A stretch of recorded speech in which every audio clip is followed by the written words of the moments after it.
Welcome to the Peaceful World Schooling Podcast, featuring your host, Angela Harders. We are committed to cultivating a peaceful world beginning right in our own hearts and homes. Together, we believe that the world is our biggest and best classroom, and the people and places in it are our greatest teachers.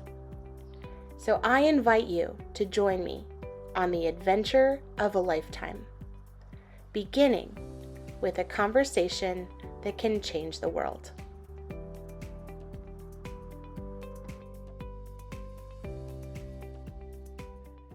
Today's episode of the Peaceful World Schooling Podcast is brought to you by the De-Schooling Diary, a 365-day journey into living and learning without school. You can order your copy today on Amazon. Good afternoon, everybody. Thank you so much for joining me for today's episode of the Peaceful World Schooling Podcast. We have a very, very, very special treat for all of you listening today because we are actually going to have the opportunity to interview 3 different guests, and I am so excited to be able to introduce you to each of them. Just as some background, many of you know that I run a homeschool organization here in Maryland, and I was able to connect with these ladies through our local Maryland homeschooling organization, and I learned that they actually grew up as unschoolers, and I was so intrigued by their background and what their life was like growing up as unschoolers. And so I wanted to be able to give us all this opportunity to come together and learn about the things that worked really well, also learn about maybe some of the pitfalls that many unschooling parents might fall into. And so I'm really excited to introduce you to our special guest for today. And I'm excited to learn right alongside each and every one of you from their experience. So ladies, I don't know who would like to share first, maybe the oldest. Okay, my name is Esther Gromov. I grew up unschooling. I actually went to preschool, first grade, and dropped out when I was 7 years old, and then unschooled for 10 years. I'm an artist. I teach art. I illustrate children's books. I do other kinds of illustration, and I'm an Irish musician. I play Irish whistle. And I will pass to Shira. Hello, I'm Shira. I'm Esther's younger sister. There's one in between us. I'm one of 7 kids. There's 7 of us, but there's only 3 here. Sheva, the last person on this podcast here, she's the one right under me. We're 5 years apart. Me and Esther are, I think, 4 years apart, and there's a sister in between us. Anyway, I live in Reisterstown, Maryland, and I have a 7-month-old baby, and that consumes most of my time. I'm a stay-at-home parent right now. I play old-time fiddle, and I don't know, I have a bunch of random hobbies. I don't know what my defining hobbies are. Sheva. Yeah. I'm Sheva, and yeah, I grew up unschooled. I was, after the oldest. Oh, you're not hearing me? Oh, sorry. Oh, there you are. Okay.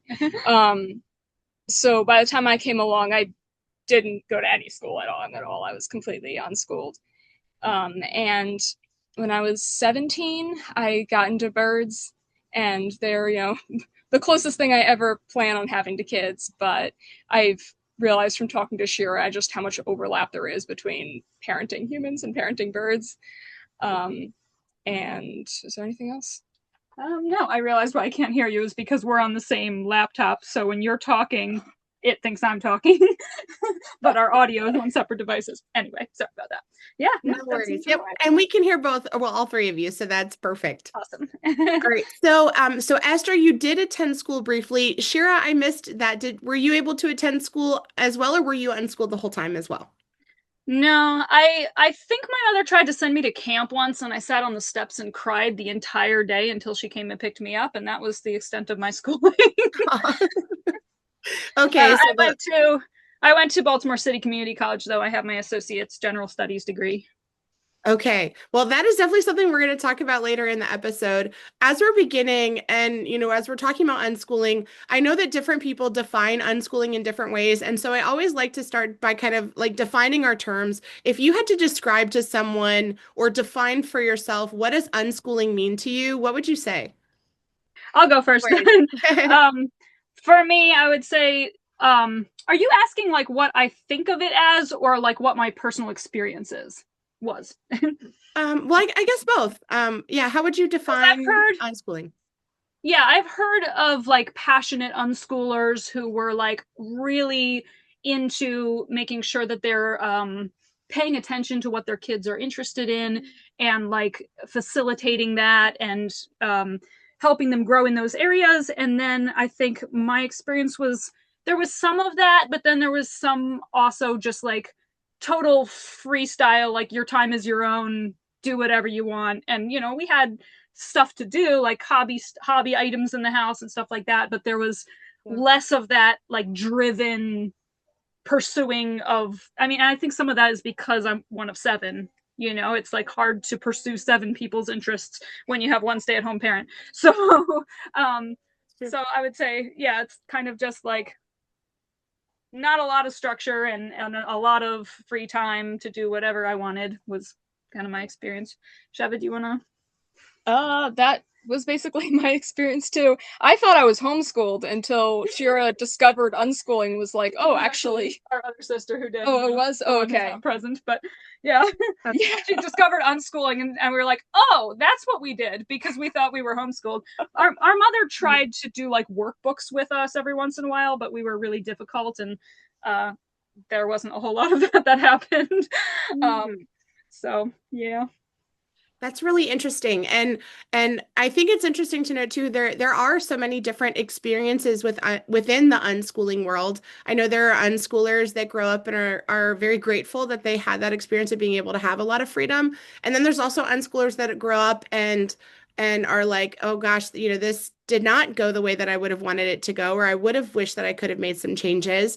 And I'd love to hear kind of about both sides of that spectrum. What are things that you really loved about your life growing up as unschoolers? And then what are some things that you wish your parents would have done differently? Esther, are you still here? Are you? Yeah, I'm back. I can answer. Okay, so things I liked about it, I mean, I did like when I asked for lessons in like Irish whistle, I got lessons in that. They put me in like martial arts, and when I asked for art lessons, they did try to get me into lessons. I did not like not having education in the core subjects because I developed math insecurity in first grade. They would give us these time tests, and I was very conscientious even as a 6-year-old. I wanted to do my work, and I had so much anxiety about it. And by the time I got out of school, I felt like I wasn't good at math. And my mother's very good at math. But I wanted to learn, but I couldn't. So, and then I developed this kind of fear of learning math because every time I tried, I couldn't do it. And my parents kind of had this attitude, like you'll learn what you need to learn when you need to learn it. And I don't believe that because there are certain things that require foundations, and math is one of those things. If you want to do higher level math, you need the foundations in lower level math, and it takes years to build that. So I would have preferred to have had an actual education. And when I was a teenager, I tried to give myself an education without teachers, and I would get up at 6 a.m. and try to read workbooks. I would fall asleep trying to read a chemistry workbook. I didn't understand what I was reading because I didn't have foundations. But I did like having a lot of free time to pursue art and play music. Do you feel that by not having those foundations in math, that it limited you in what you were able to do as an adult? Yes, I feel like I had a passion for art since I was 12 years old. When I was 15, I wanted to get my high school diploma. I asked my parents for help with that, and they didn't know what to do. We asked the homeschooling group. They said, email the homeschooling group. They said, what do you want to do for a living? I was 15, and I looked at my art. I looked at professional art. I said, I'm not good enough. I didn't have the knowledge that I would get good enough at that age, and I didn't have anyone to talk to. And that's something, you know, being in a big family, having one parent around, you can't have those kind of conversations. I didn't learn how to communicate. So I just said, I don't know what I want to do. They said, oh, well, figure it out, dabble. And they kind of assumed a lot of things that, you know, I knew what I was saying. I kind of assumed, you know, that they understood my perspective, even though I hadn't expressed it, because I didn't realize I hadn't expressed it. And so there was communication, and I wasn't able to get a high school diploma. And then I spent 2 years in remedial courses to get my GED. I had to learn math that I'd never been exposed to. Because I studied art, I learned how to work hard, and I think that's carried me in through like college and things, although I didn't complete college. But yeah, I don't agree with this idea that, oh, you can just, kind of learn whatever you want. I see that people need to learn how to work hard. People need instruction. Teachers make all the difference. Okay, so you wish that you would have had a little more direct instruction or maybe some more facilitation in the area of math specifically, correct? Sheva and I are over here waiting to pounce, just so you know. Go for it. Yeah. Are we okay to interrupt you guys? Yes, yeah, go for it. Oh, Sheva, do you want? Yeah, so this is very much a point that we disagree on. So I don't know about Shira. I know that I was very happy with the level of information that I received. It took, it was a lot longer before I started learning my basic math. And it didn't, sure, help me out here. It didn't I didn't mind not learning those things. And I found that when I, wanted to learn something, I was able to learn everything I needed to know. Once I got to the point where I wanted to learn it, I was able to learn it. Yeah, it's really interesting to me. I don't want to speak for any of our siblings who aren't here, but I have definitely seen there's a strong personality and undiagnosed learning learning disabilities element to whether people regretted the way they were raised or not. So I did fine when I wanted to learn. I'm like in the same camp as Sheva, where when I wanted to learn, me and another sibling, we did learn out of books, and we learned just fine out of books. We got our GEDs, we went to college, and they dropped out, I think because of undiagnosed learning things, and I was able to complete it. Yeah, I think a lot of the choice to unschool or not unschool could be potentially based around a child's personality, because and also I think whether you're unschooling or not unschooling, I think it's really great if you can notice if that there are added difficulties to learning things that, yeah. What do you think, Sheva? Yeah, I had a thought and just went away. Yeah.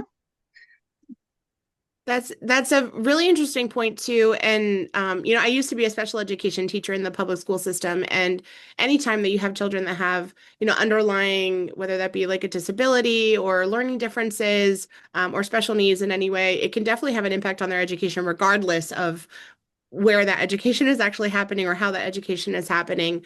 And I'm curious how unschooling played into that. Do you think that unschooling is something that would be helpful for a child that does have learning differences? I mean, unschooling isn't a specific way of teaching. Amen. Amen. Yeah. Can I say something? Because, okay, I think I have undiagnosed learning differences. I struggled in school and nobody caught it. I had problems that other kids didn't have. I would get upset about little things like accidentally misunderstanding instructions and start crying. And actually, I would shut down, lay down on the floor. And my parents had to pick me up several times a week because I would just shut down. So that's not normal behavior. Nobody else in the class was doing that. But I don't think that unschooling fixed the problem. I think what they're saying is accurate. I think that children with differences actually need more instruction. So unschooling, if it's unstructured education, that doesn't fix the problem of learning disabilities. And in fact, it may hide them. It may mask them, because if you're not teaching a child, you won't notice that something's off. Yeah, which I think that it's kids learn differently, and no matter how you're going about it, homeschooling, unschooling, going to school, it's important. Yeah, it's it's eat more.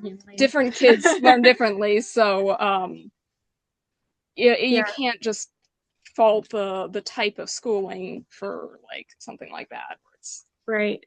Yeah, so being able to kind of identify children that are needing additional help and support. I think a lot of people have this idea that unschooling is unstructured. And that's definitely like a very common objection that I hear to unschooling in particular. I'm wondering, do you agree with that? Do you disagree with that? Do you think that unschooling means being unstructured? I think it can go either way. Like you can have a day that doesn't have anything that counts as quote unquote school, but it has a consistent routine. Like every morning when I wake up with my baby, we eat yogurt in the shower. She's 7 months, so I give her the spoon, and we eat yogurt in the shower and listen to a playlist of like morning songs and whatever. So there's structure, but it's not. I wouldn't. I mean, I guess she's too young to be schooled anyway. But um, like I think you can have, and then you can go to the library or whatever, and you don't have to have them pick out any specific books, but you can go to the library at the same time every week or whatever, and that's a certain amount of structure. So I think it can be unstructured. Our unschooling experience was totally unstructured to the point where I had a flipped sleep schedule a lot of my childhood. Oh, wow. Also me, yeah. I remember being a teenager and getting off the computer at 7 a.m. Oh after my being on gosh. To be fair, our mother was usually up until 3 a.m. baking cookies or something, so it runs in the family. Okay, so you guys were night owls in your family. I'm not a night owl, but I was basically a night owl until I got birds, and now I'm like the polar opposite. Yeah.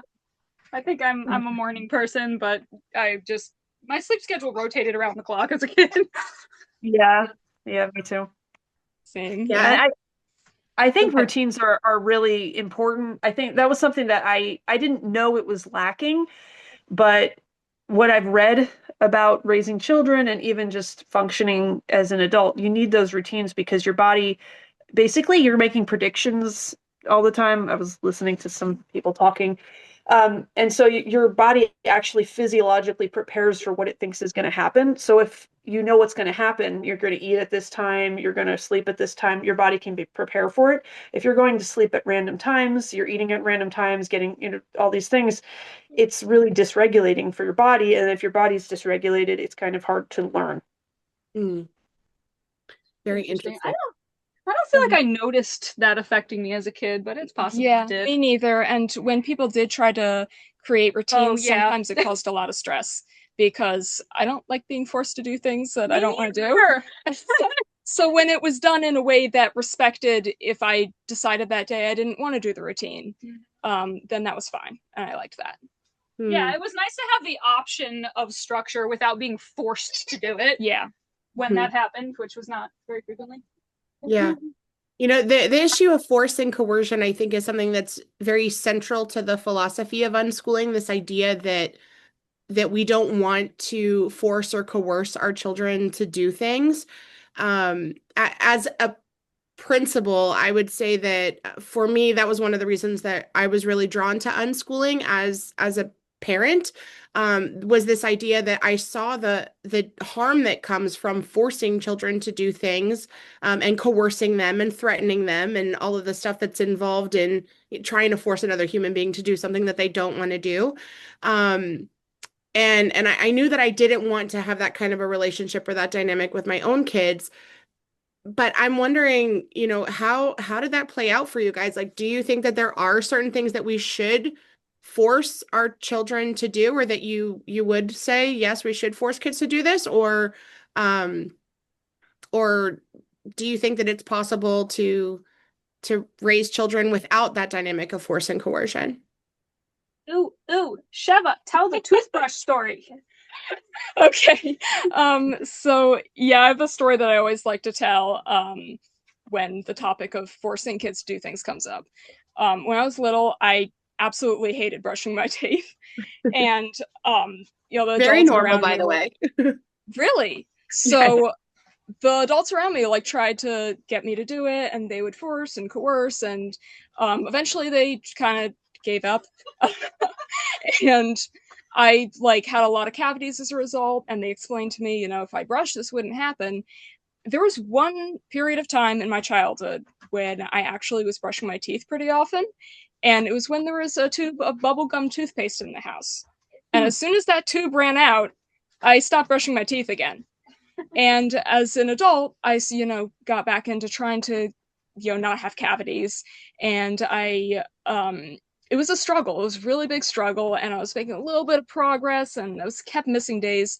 And my dentist recommended a prescription toothpaste. And when I went to go buy it, she was like, "What flavor would you like?" It's like, there's options. And so I remembered when I was little, I really liked that bubblegum toothpaste flavor. And so I got the bubblegum toothpaste and it was so much easier. I've been brushing my teeth every night.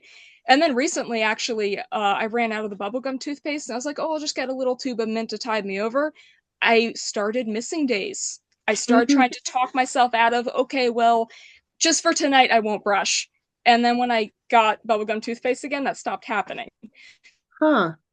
That's so interesting because I think a lot of parents, they look at that and they're like, oh, my kid just doesn't want to do People X, hear Y, the Z, first or half they're of that just story, rebelling oh, you can hear Sean? Okay.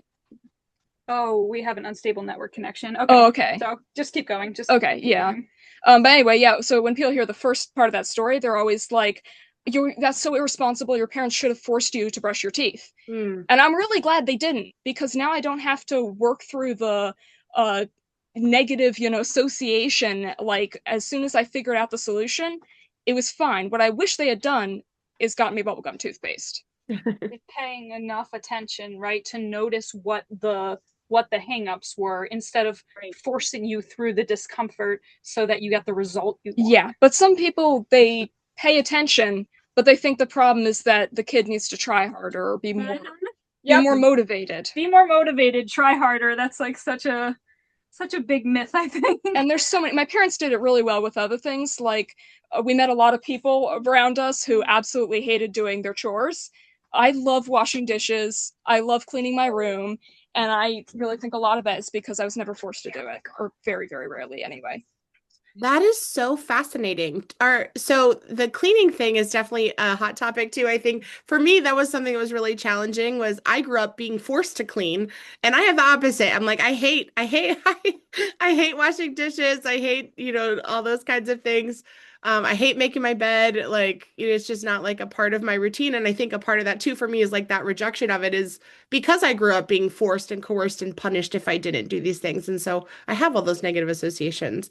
Do all of you like tend to, clean? Is that something that do you think is maybe more based on your personality, or do you think that could be tied to the fact that you weren't forced?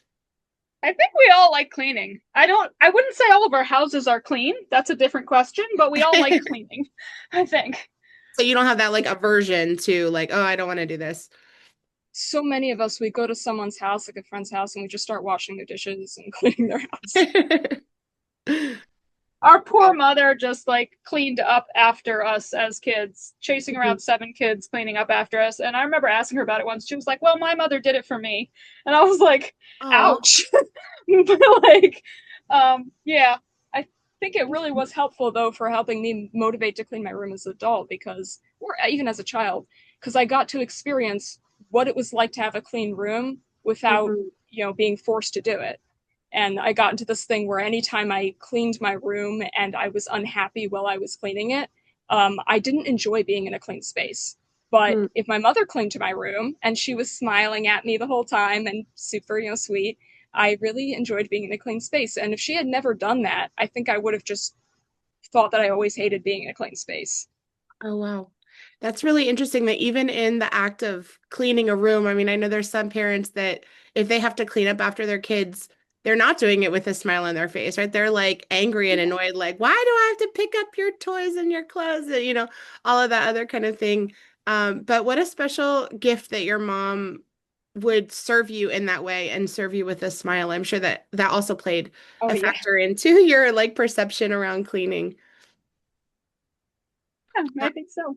I had to have an example of somebody enjoying cleaning. Yeah. Oh, true.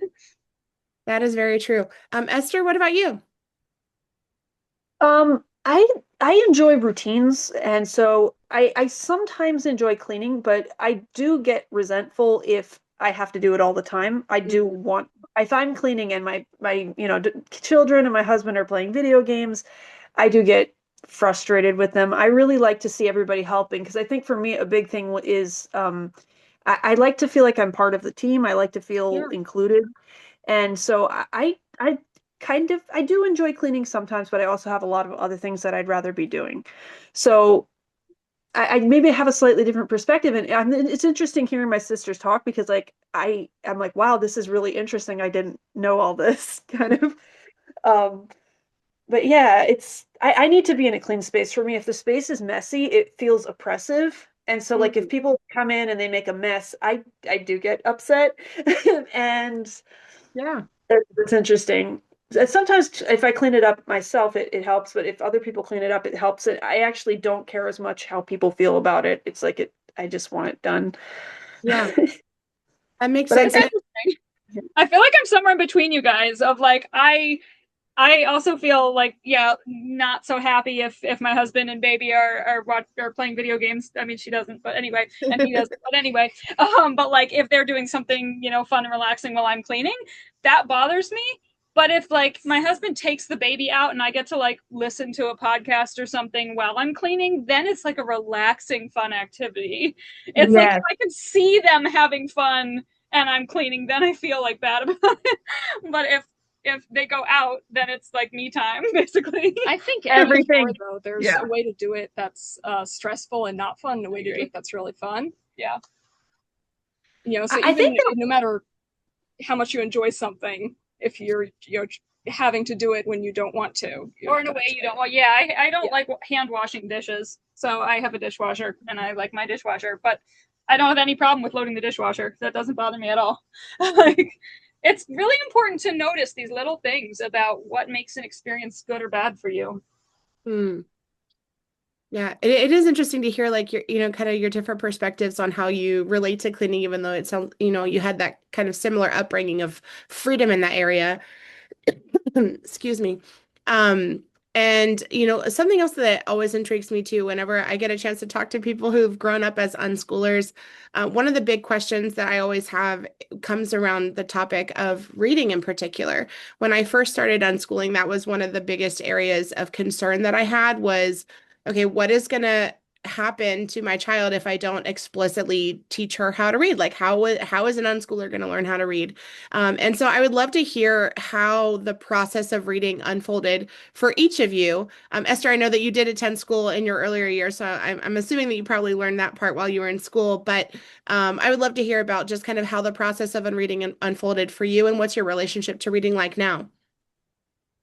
Yeah, so I do remember learning to write in school, and I must have learned to read there. I do remember being a child and looking at books and wishing I could read them, and my mother would read them to me, and I would look at the pictures and the words and not understand.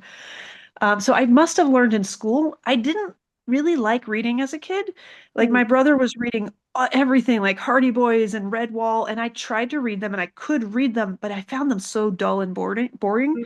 And then when I was about 19, I discovered more kind of technical stuff like self-help kind of books and like psychology and how-to books and stuff that was a lot more practical and helped me understand people and myself and life and how to be successful, stuff on building habits.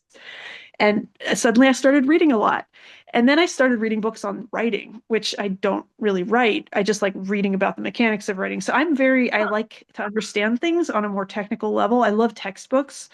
So once I discovered that, I started reading a lot more. Now I'm starting to read stories again because I like to analyze them. That is so interesting. So you didn't really, I guess, discover a love or passion for reading, you said, till around you were like 19 or so, and more for like the nonfiction vein of things, it sounds like. Yeah, kind of as a way to understand things rather than just for entertainment. That is really interesting. All right, what about the other Shira and Sheva?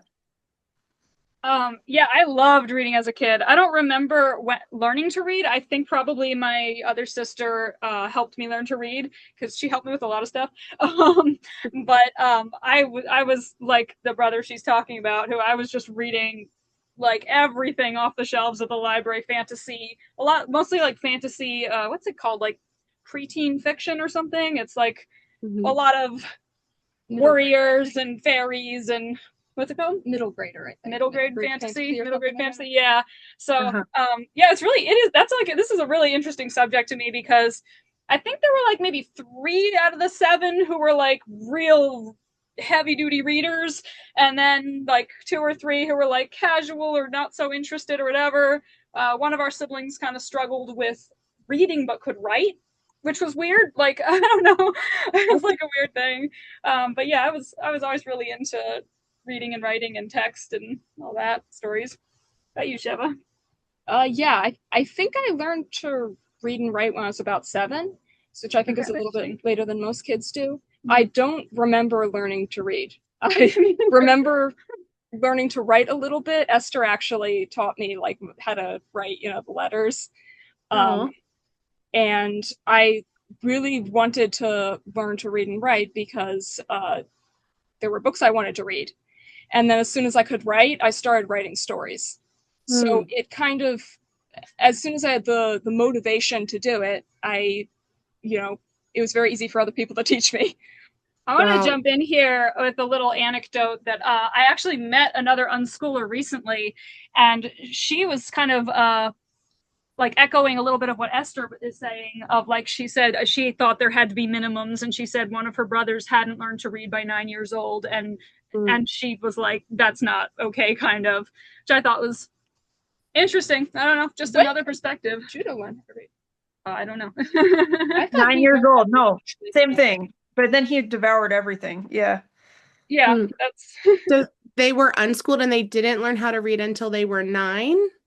it was like just a girl I met somewhere. I don't know her family But once story, she got it, it like clicked for her and she liked it at that point. Is that? No, she was talking about like one of her brothers. Oh, her brothers, right. Yeah, but she was giving that anecdote to say like she thought there had to be minimums of like by a certain age you have to, kind of, which yeah, I don't know if I agree with it, but I think it's interesting and echoes a little bit of what Esther's saying. Yeah, that is interesting. I was watching a video recently too, where there was a mom that shared, she also had 7 kids, and she was sharing the different ages that all of them learned how to read kind of naturally. And it was so fascinating. There were some that learned as young as 4 years old, and then there were others that didn't learn how to read until they were like 10 or 11. But they're all like voracious readers now as they're growing. And it's definitely a topic that is very interesting to me because I used to be a reading teacher in the public school system. And so this idea of like, okay, how do children learn to read without being explicitly taught or without, phonics lessons and workbooks and worksheets and all those other things? One thing I will say, No, go for it. One thing I will say is our mother is like is the word voracious reader. She like anything that has text on it, she will pick it up and start reading it out loud. So like there was a lot of reading around. So she read to us a lot. She would read to you guys a lot, like read alouds, like chapter books. She would read those out loud, or some of that, I think, but literally anything, like newspapers or like, I don't know, random pamphlets that someone handed her, like just anything that had text on it, she would start reading out loud. But also, guys, do you remember, when I was a child, I remember before bed, she would read books, like children's books to us, I think pretty consistently. I remember the details. Yeah. Okay. So you guys had like a habit of reading as a family, even if she wasn't explicitly like, sit down, we're going to do a phonics lesson right now, kind of a thing? Yeah. Very interesting. Was going to the library like a regular part of your routine as unschoolers growing up? At least when I was a teenager. I don't remember when I was like a kid. Absolutely, yeah. I don't know if it was like something that she made routine or something that we just wanted to go to the library, because we would read what was in the house that was interesting. I think she wanted to go to the library and brought us as like, an excuse to go. She liked getting books out of the library. And I remember we used to like get like big bags of books. Oh yeah. And like, yeah, we brought a lot of books home. Especially when me and my older brother were going through our intense reading phases. I think we would literally go to the library like every week and come home with a giant bag of chapter books. Oh my God. Go through them. So what was like a typical day like growing up for you and your family? Tess, do you want to go first? I'm just thinking, was there a such thing as a typical day? What point in time? No such thing. There were very distinct. I want to say there were distinct like time periods. Like Mhm. before I was 12, we lived in a certain house, and then when I was turned 12, we moved to a different house, and Mm. that kind of changed a lot of things because I got my own room and I started drawing. Oh, okay. Um, because I finally had privacy to, draw and not have somebody else looking at it, and judging whatever I was doing. Um, but yeah, I don't remember. There was no typical day. I don't know. I remember when we lived on the old block, we had like friends and stuff. They would get home from school and we would all go out and play games in the front yard. And then we moved, I guess, when I was like 9, I think. And our social life like totally died for a while. Mm. I That was loved it. bad. I loved it. No, it was great. I loved it. I'm like, that was bad. That was around when I got addicted to video games for a little bit. Uh-huh. Um, but yeah, I think there's a big before and after, I think, for most of our family members of that move. Like, because, yeah, Mm. some of us got our own rooms, or some of us moved. It was literally like a block away. But the Two difference blocks. between coming outside, yeah, 2 blocks, the difference between coming outside and seeing all the kids getting home from school or having to walk 2 blocks away to see them come home from school, what made the difference of like whether we played with them or not. And Mm. like that is very interesting to me. And that's something that I've seen echoed throughout my life is like the difference between a mile away and a quarter of a mile is huge. That's true. And Yeah, so, especially as a kid. yeah, absolutely. So, anyway. A lot of people do worry about, the socialization aspect. I think it's so fascinating that just by moving 2 blocks away, that would have such an impact on your social life and your friend group. Can you share a little bit about what socialization looked like for you growing up as unschoolers? Was that something that you feel like you guys struggled with, or is it something that you feel like went really well? Like what was socialization like? Should I answer first? Go for Okay. it. Okay. So, as a child, I was kind of following the lead of one of my brothers. Hmm. So I didn't really socialize independently outside of what he was doing. Like I sort of had friends, but everything was kind of I oriented myself to him. Hmm. And like I didn't really have independent relationships. And then as a teenager, I was kind of reclusive and I had some friends through art. I started an art club where I'd get together with basically the same two people and we would draw together. Oh, that's so cool. But yeah, it was cool. I don't know. I think that part of my learning difference, I think I just am neurologically different. And people would be like, "Oh, you're awkward because you're not socialized." But like I've learned to mask, and like act normal.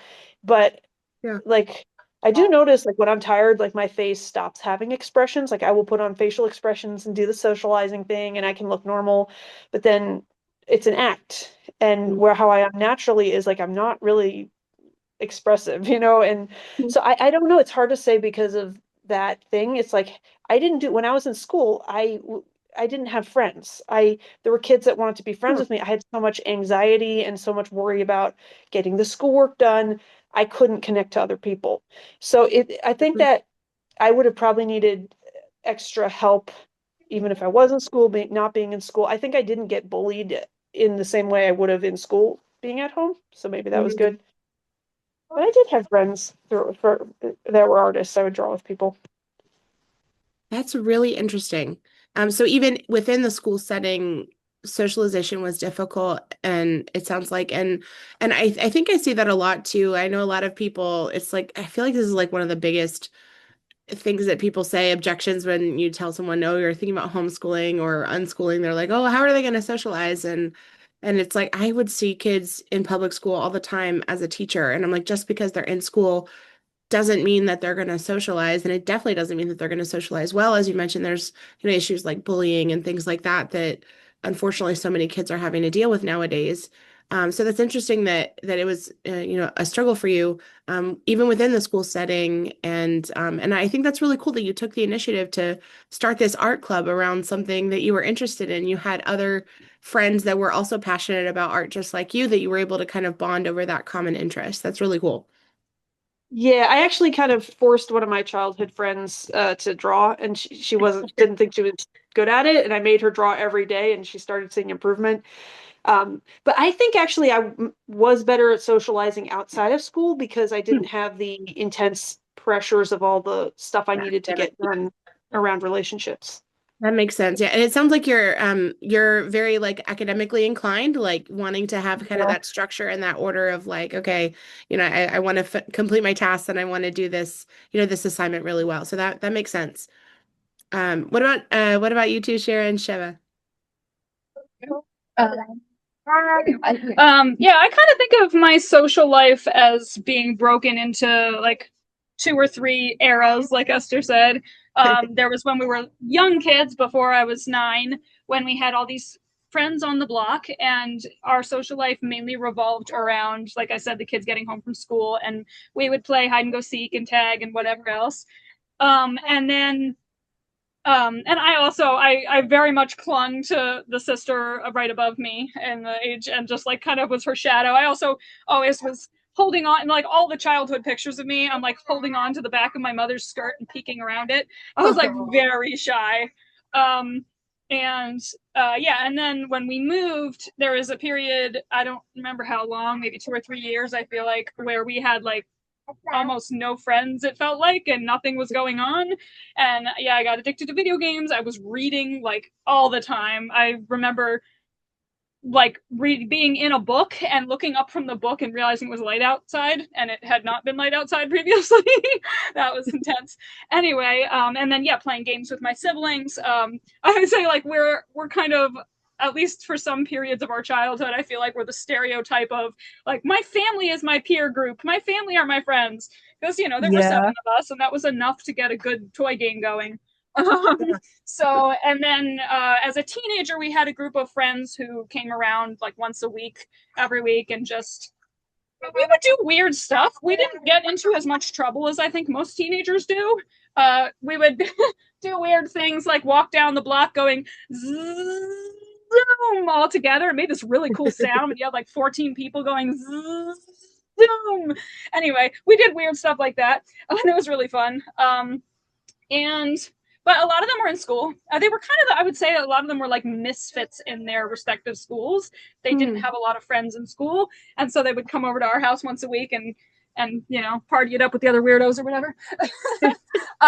So yeah, that was fun. And then that at some point ended, and yeah, then I went into college shortly thereafter, and it was community college. I made some casual friends, but not any really close ones, and yeah, then there's my adult life. What about you, Sheva? Yeah, so I basically came along after the move. I think I was like 2 or something when the move happened. Oh man. And Our timelines aren't working out. If I was 5, I think you were 4. I mean 9. If I was 9, I think you were 4. Right? Oh, 5 years apart. yeah. No, that makes sense. We're still young enough that you probably. I was young enough that I don't remember it. Got it. But yeah, so my friend group was basically my siblings, and then I occasionally socialized with their friends who were a lot older than me. And there wasn't too much of a social life until I was around 12. I started socializing a little more. I made my first like own friend who was just mine. Yeah, and that was a big deal, I feel like, for us. It was because we all shared friends, because we were, unschooled. We were all home all the time. You couldn't really have an independent friend most of the time. Anyway, go on. Sorry to be done. Yeah, that's basically it. I thought it was interesting to mention both of our parents were schooled. They went to school, and they had a lot of socializing difficulties. Mm-hmm. And on the topic of moving, one of them that was a complaint about their childhood is that they were constantly moving, and it made it difficult to socialize. So I think that's an interesting kind of unrelated to unschooling thing, is how moving affects children. Yeah. And also, I think some kind of neurodivergence too, because I think, yeah, whatever we got, our parents have too. That is so interesting. You mentioned that both of your parents grew up schooled and then kind of made this decision to unschool you guys. And you've talked a little bit about your mom, but I'm curious, what role did your dad play in your unschooling, in your upbringing? He was the breadwinner. He was But out not just that, because I remember as a kid, he would take off work, or maybe it was on Sundays. He used to take us on trips, and the whole family, yeah. yeah. And He also, when I also the Irish sessions, yeah. Oh, yeah. So when we were teenagers, I was 14 or 13, 14 when I started learning Irish whistle, and that completely changed my life.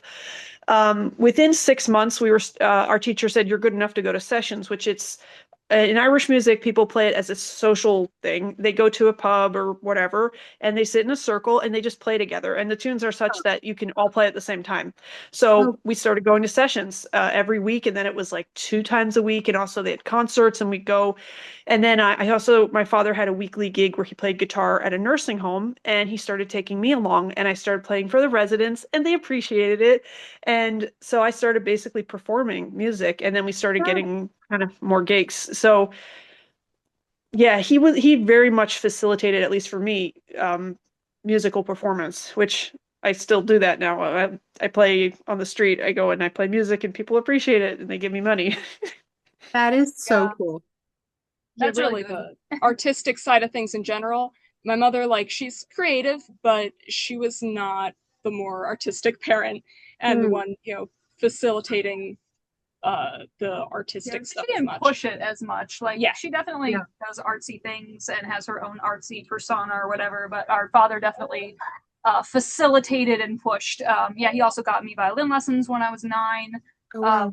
And yeah, I remember now that we're on the subject, he definitely made a lot of sacrifices because yes, he was the breadwinner, and he would stay out till sometimes 1 or 2 a.m. I think with them at the sessions. Oh, You know, wow. and then have to get up at 5 or 6 a.m. for his job. So Oh my gosh. definitely, as teenagers, that was a big deal. That's huge. And what a gift that he was able to facilitate a lot of that learning for you guys. Even though he was kind of out of the home working, it sounds like he still played a very important role in helping you cultivate your interests and your passions. Yeah, and Esther, you met a lot, like a couple of like key mentor figures, didn't you, through performing and through sessions and things like that, like other adults. Yeah. Yeah, I would always draw. I used to bring a sketchbook with me everywhere. Now I forgot about this. And like if we were doing a musical performance and he was like singing a song, so I wasn't playing, I would whip out my sketchbook and I'd start drawing the audience. And at a session between tunes, I was antisocial and I would just sit there drawing. And then one time there was another person there and he was like, "Oh, you're an artist? I'm an artist too." And I showed him my art and he started giving me like a impromptu lesson on perspective, which was something I struggled with. And it clicked for me then. I'd been like trying to study on my own and it wasn't getting it, wasn't getting it. And he showed me a few key things just right there. And then after that, I understood this topic better. Um, and then there was other people. There was somebody at the nursing home that we played for that he had mentioned, like his father was an artist, so I would show him my art and he'd give me like tips and pointers. And every time I would come across an artist in the nursing home, I'd notice, somebody had like some papers with sketches on them. I would ask them for tips or instruction because I couldn't really get lessons. At that point, I don't know what the barrier was. Maybe it was hard to get transportation or something. There's a really good teacher in Baltimore, Trevor Twist, the Mitchell School of Fine Art. It's like a atelier. It's still there. He's an amazing teacher. It was off the bus line though, and I couldn't really get there easily. And so I did take some lessons from him that also just like changed, basically explained a few key things that just like totally changed everything I was doing. Wow. So yeah, I did meet some really important people through music and just also art lessons in general, which my father, yeah, he did facilitate and encourage us. You brought up something really interesting, Esther, mentioning the fact that when you were kind of serving at the nursing home, it was that you would ask for tips from was it from the residents in the nursing home? Yeah, people who Oh were my patients gosh. recovering. That's amazing. I think it's so, and that's so interesting that even though you couldn't maybe go to these like formal classes or whatever, like you were able to still find teachers that could help kind of coach you and give you these tips, even in the nursing home residents that you were there to serve. That is so interesting. I was so hungry for instruction and yeah, I was just looking in my environment for anything that could help me. Yeah. No, I don't want to derail us too much or anything, but I feel like we just touched on two really relevant topics at the same time. One of them being the limited resources that unschooling parents or any parents, face, and how you use those resources. And two was the importance of external mentors. Sheva, did you have some comments about your thoughts on the importance of other adult mentors? Was that Oh, something yeah. you had some thoughts on? Can you share them? I don't Okay. should I? Yeah, go for it. Go for it. Okay. Yeah, I'm a big believer that one person cannot teach you everything. Right. My mother, she was excellent teacher. She did like tutoring for other people's kids and taught them math, and she was apparently really good at it. She tried to teach me math. I couldn't focus on her. I completely tuned her out. I was trying. I wanted to learn. And I barely learned any math from her. And then I actually wound up learning a lot of the math from a video game. The history is a better example. I eventually, when I was like a little bit older, like maybe 14, I encountered someone who was really passionate about history. And when he was telling me about history, I would actually be able to focus and remember. And sometimes when one person, they can teach you certain topics, but they can't teach you other topics, even though they know both topics. And I think it's really valuable to have as wide a range of teachers as possible, really. Yeah. And there's, I think, this kind of idea with a lot of like homeschooling and unschooling that the parents are going to teach the kids everything. And I don't think that should ever be the case, no matter how well educated the parents. I agree. I agree. And, well, I'm a Christian, and the Bible talks about the fact that there's wisdom in a multitude of counselors, and being able to have other people, other mentors kind of contribute to the learning that our children are doing. I think it's such a valuable gift for them that they can have, where they're not just limited to me as their teacher. Because of course I mean, there's things that I know, and there's many, many things that I don't know. But being able to kind of outsource different aspects of, our children's learning and their education, I think is really important. But I think that's really cool how you guys were able to kind of facilitate these different interest areas that you had, through finding other people that were in your community that could help and support you. And you mentioned also like the limited resources. How can we navigate that if there's a family that's listening that is like, I want to unschool my kids, but I don't feel capable of teaching them all the things, or I don't, I have limited resources. What would you suggest? I don't think that unschooling is for everyone. I do think it takes a certain amount of resources. Like if a parent is working full time, I don't know how they would manage it if they didn't support, if they have other people, if you have other people to take, to like you're saying, I think that's actually sometimes an advantage. If, for example, you're working full time and you have another family member who can take your kid for 8 hours a day, that's a whole nother person they get to learn from. You know what I mean? And they get that intense relationship that you don't necessarily get in school when you have to switch teachers every couple of years and stuff.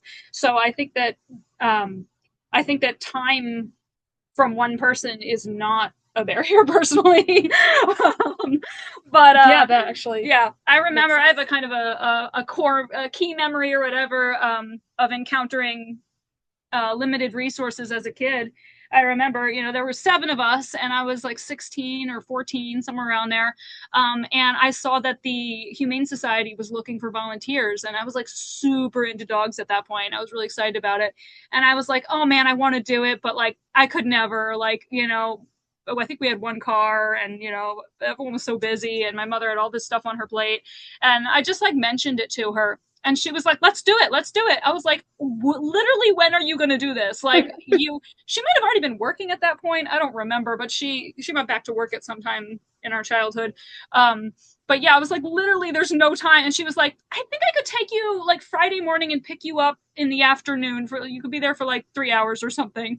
Aww. And she made it happen. And that like turned out to be, that was my first time ever going out into the world without one of my siblings, like, and where I got to kind of shape my social persona, I guess you could say, and decide who I wanted to be. I remember like the first time I volunteered just thinking like, these people don't know me. I can be whoever I want. Like I can choose to be outgoing if I want to be outgoing. I can choose to, and I that was my first time, I think, not being incredibly shy, because I was just like, I was super nervous, but I decided like I want to be friendly.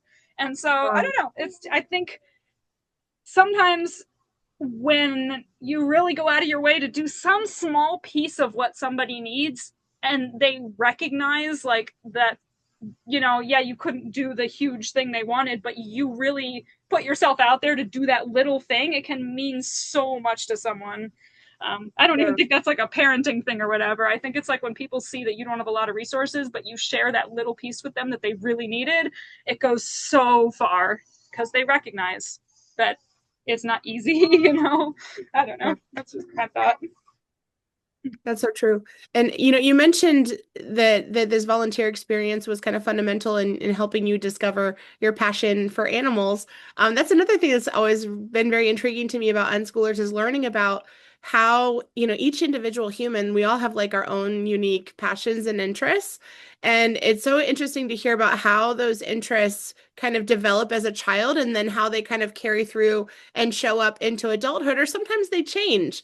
So I'm curious to learn more about what were some of the interests that you had as a child, and then how have those interests kind of carried over into your adult life, or maybe they haven't. Well, I mean, for me, I was super into dogs, and then I just kind of lost interest. And then I learned I was allergic to dogs and not allergic to cats, which I thought I was allergic to cats my whole life. And I immediately went to the shelter and got a cat. So, and then I had a baby, and my cat's a lot less interesting. But I mean, I would mention that Shira has expressed to me that like she learned a lot from that experience. Oh yeah, and some of which I think was applicable to things outside of dogs. Oh yeah, whatever you learn, it's applicable to other areas of your life, and I think that's something that's just so cool. Anyway, but you guys can answer the question. Yeah, that's a good point. That often, like, if a child is interested in something and then they lose interest, it's like, oh, it was a waste. Oh, but yeah. those they learn things that are universal. Also tools. Right. Oh, can I jump in again? Yes. Another key like moment for me in my education was I got interested in wood carving. I think I was like 18 or something. And I, again, was like, there's not enough money to go get me lessons or something. I was like, this isn't probably not going to happen. And my parents, I told my mother about, just like watching videos and being interested. And she went out and bought me like $100, which at the time was a lot, $100 worth of wood carving tools. And I was like, oh, you shouldn't have. Like, I was like, I don't even know if I'm that interested, whatever. And she was like, if you buy quality things, then they'll get used. And I dabbled in wood carving for a little bit. I put it down. I stopped using the tools. And then a couple years later, I got interested in violin bow rehair. And I took out those chisels again and I used them because they were good quality tools and they worked for what I wanted to do. And the same thing happened with violin. I put down violin for 4 years, I think, and it was still in the closet, but it was a good working instrument. And when my other sister said, we're going to start a band, I was like, I don't play an instrument. And she was like, you're going to play fiddle. And so we got it out of the closet and I learned from a DVD. So it's like, if you buy quality things, then they can get used a lot later down the line, or by another kid or whatever. But yeah, that's so true. That's passionate really cool about that. Esther, did you want to share about about your interests as a child, and then kind of if they've changed or if they've stayed the same into your adult life? I don't really remember. I kind of, was very focused on what my brother was doing, so I liked doing what he was doing, which is like whittling sticks. He had cool stuff like flashlights, and I wanted things like that. I don't really. Oh, you know what? I do remember when I was 6 years old trying to like make up a melody, like a song on the piano. I didn't play piano. I was just plunking notes and trying to find the notes and sing. And that wasn't something I shared with other people, and it wasn't anything I really got to cultivate. But now, like, I'm, 3 kids in. When my youngest was 2 months old, like 7 months ago, I started taking piano lessons.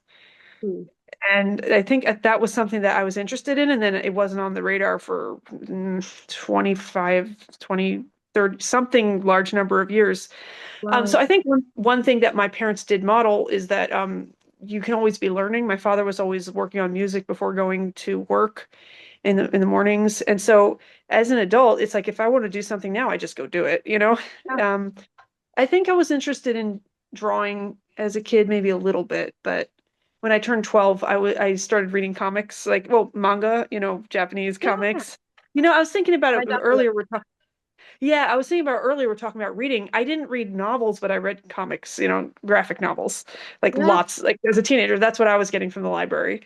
And so, yeah, since I was turned 12, that's been a sustained interest and I'm still into that. But yeah, music, I think I was interested in music and it wasn't like specifically maybe piano and maybe songs and things like that. I'm less interested in that now, maybe. People around me were writing songs a lot. But I would want now the way I would do things is get a teacher because it's just so much faster. You can learn the mechanics so then you can create art because no reason to reinvent the wheel, Yeah. That's interesting. Okay, so it sounds like all of you are very like musical, artistic, creative. And it's interesting because I was reading a study the other day about unschoolers, and they were showing in the study that a large number of unschoolers tend to kind of geared more towards the creative arts and music and like a lot of very like creative self-expression and things like that. Have you found that to be true amongst your other unschooling peers? Like, do you think that unschoolers tend to be more creative?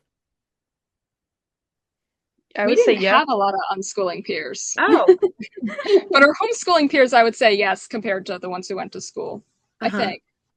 I No, think Eldest brother really likes technical stuff, and Esther said she really liked reading technical. But it's easier to do art without instruction than Yeah, and yeah. I kind of wonder, like, when you let people do whatever they want. are people artistic. Yeah, because I mean, there's Can I been a say lot of. something? Can I say something here? Research that showed that like art stuff is really healthy for mental health? Yeah, Esther wants to Oh, say sorry, yeah, Esther, yeah. I want to say the thing about like math, like we tend to think school presents mathematics as here's a problem that you need to solve. But the reason mathematics was invented is there was some thing happening in real life that people wanted to understand. And I want to say that without instruction, it is a lot harder to understand how to learn and apply technical stuff, but also that art, it is easier to do art when people don't know what to do and they're bored. They tend to like create stuff, but to actually become like skilled, it takes studying. I did a lot of studying and I found resources and learned from them. And it's interesting. Yeah, I chose art because it's self-expression and but it is a little bit also like it's a skill building thing of like you have a goal that's like beyond what you can do, and you have to learn technical steps to build up. It is a lot like learning math because just like the math has these like building blocks and foundations, and then you build on top of them. Like with art, there's fundamentals of like form and perspective and all those things. Once you get those, then you can start thinking on storytelling and visual communication. And then, there's layers of polish of media and, edges and like really fine tuning, the details of the picture. But a lot of people who do art don't really analyze each of these levels of the thing, and they just maybe copy a photo or just draw something from imagination, and maybe it doesn't have like perspective and form. So I think there's also, it's not even the subject that you're looking at, but the approach to it. And I think a lot of what I do in my approach is from my education, because I would seek out resources that were methodical and technical. Yeah, I'm like thinking about this. I'm like, yeah, we have another sibling who got into sewing, and I remember them doing like different math stuff to figure out sewing patterns. But a lot of stuff you can find shortcuts like on the internet. I remember there was like a circle skirt calculator that just like told you them how long you wanted it, and you measured your waist, and it told you all the measurements to put in the circle skirt. And so like we made circle skirts, a whole bunch of circle skirts using that calculator, and we didn't have to know like the details of the math.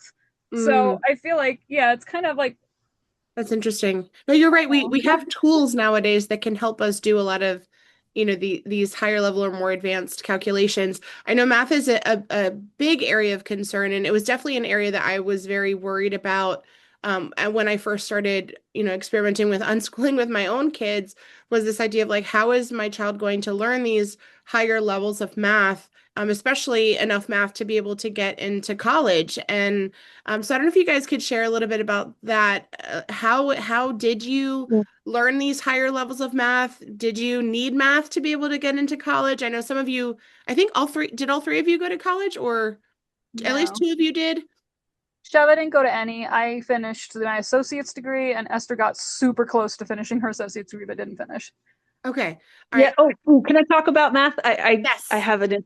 Okay. So, I had to learn math to get into college, which I don't even remember. I think my mother was just kind of like, if you're not doing anything else, you should do that.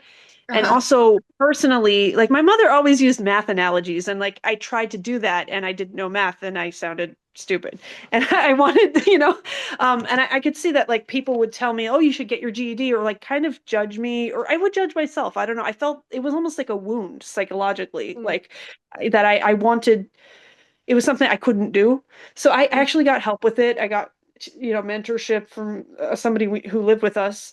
But I did remedial courses, and basically I would be exposed to a concept and I knew how to learn because I had studied art. And there's a lot of, you take a thing you don't know and you keep, banging your head against it repeatedly day after day. I would write out the multiplication tables before going to bed, because I knew that when you sleep, that's when you consolidate your learning, your mind choose on everything. So I would do learning before bed. And I knew that, like, because even though I don't understand it right now, I look at it, it looks like nonsense.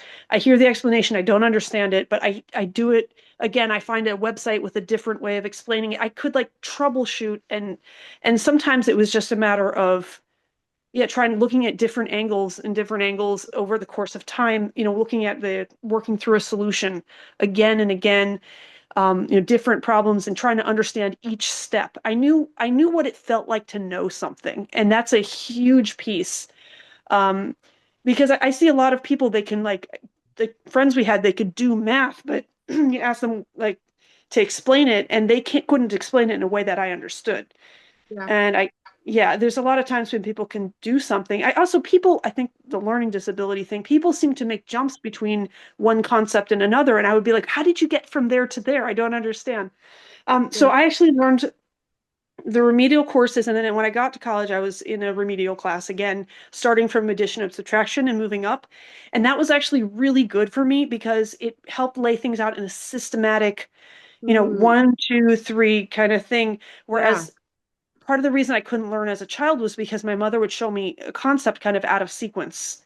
And I Uh-huh. need things to be very systematic. So Mhm. I think I got quite good at math, and I found like the higher level math is actually easier than the lower Huh. level math, because a lot of it is like, here's a sequence of formula. You know how to do all the pieces already. So it's just Right. like, a function. It's like you plug in numbers into this thing, and then you do the same, PEMDAS, the parentheses, the exponents, Yep. whatever. So if you actually learn the basic concepts of math, the higher level math is a lot easier. I would also seek out Mhm. books in the library on alternative approaches to higher level math, and Mhm. things like math with bad drawings. I found some interesting books at the library on math. So I would look at people writing about math, people who were passionate about the subject, and not just like, here's a textbook, but here's my experience of this explained in an interesting way. So I I used all my free time in college when I wasn't, meeting deadlines, to study math, and I worked really hard on it. I just Wow. quantity, and then, doing it before bed, and just I worked a lot of hours at it, and that's really what it takes to How long master do you think anything. it took you as how long do you think it took you to learn the math that you needed to be able to go to college? Esther? Well, maybe 2 years of like intensive work. So that's the thing where I'm saying, it would have been nice to not have had to delay going to college. Um, and then even once I was in college, I was at the lowest rung, and I had to take another remedial class starting at the beginning. So it was maybe 3, 4 years or something. Okay. So basically, you're able to condense 13 years of math into like 2, 3 years. Yeah, I got up to I think they call it college level algebra. I was like Huh. right before trigonometry, maybe. Yeah. And I could have learned that. I know how to learn math. I've done it, but I didn't have a need to do that. Okay. So you were like, okay, I don't have a need for this. I'm going to stop here.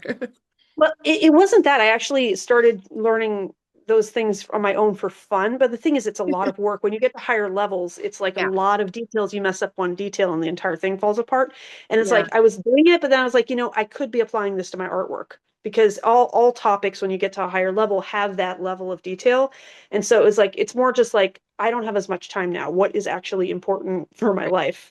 Right. But I enjoy math. I got to the point where I enjoy it, and I feel like that's success, That is huge. There are some people who never get to that point.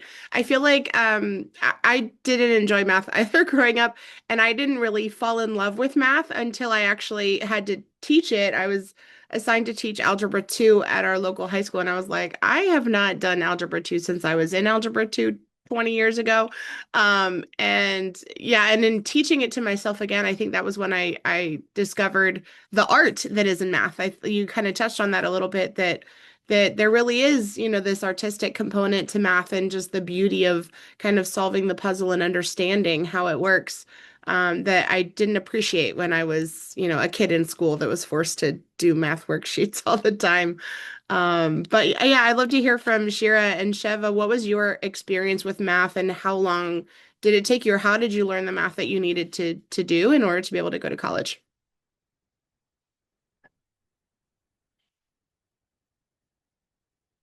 Oh, hold on. Sorry, we can't hear you. Oh, okay. That's Oh, weird. There we go. Now we can hear you. okay. Thank you.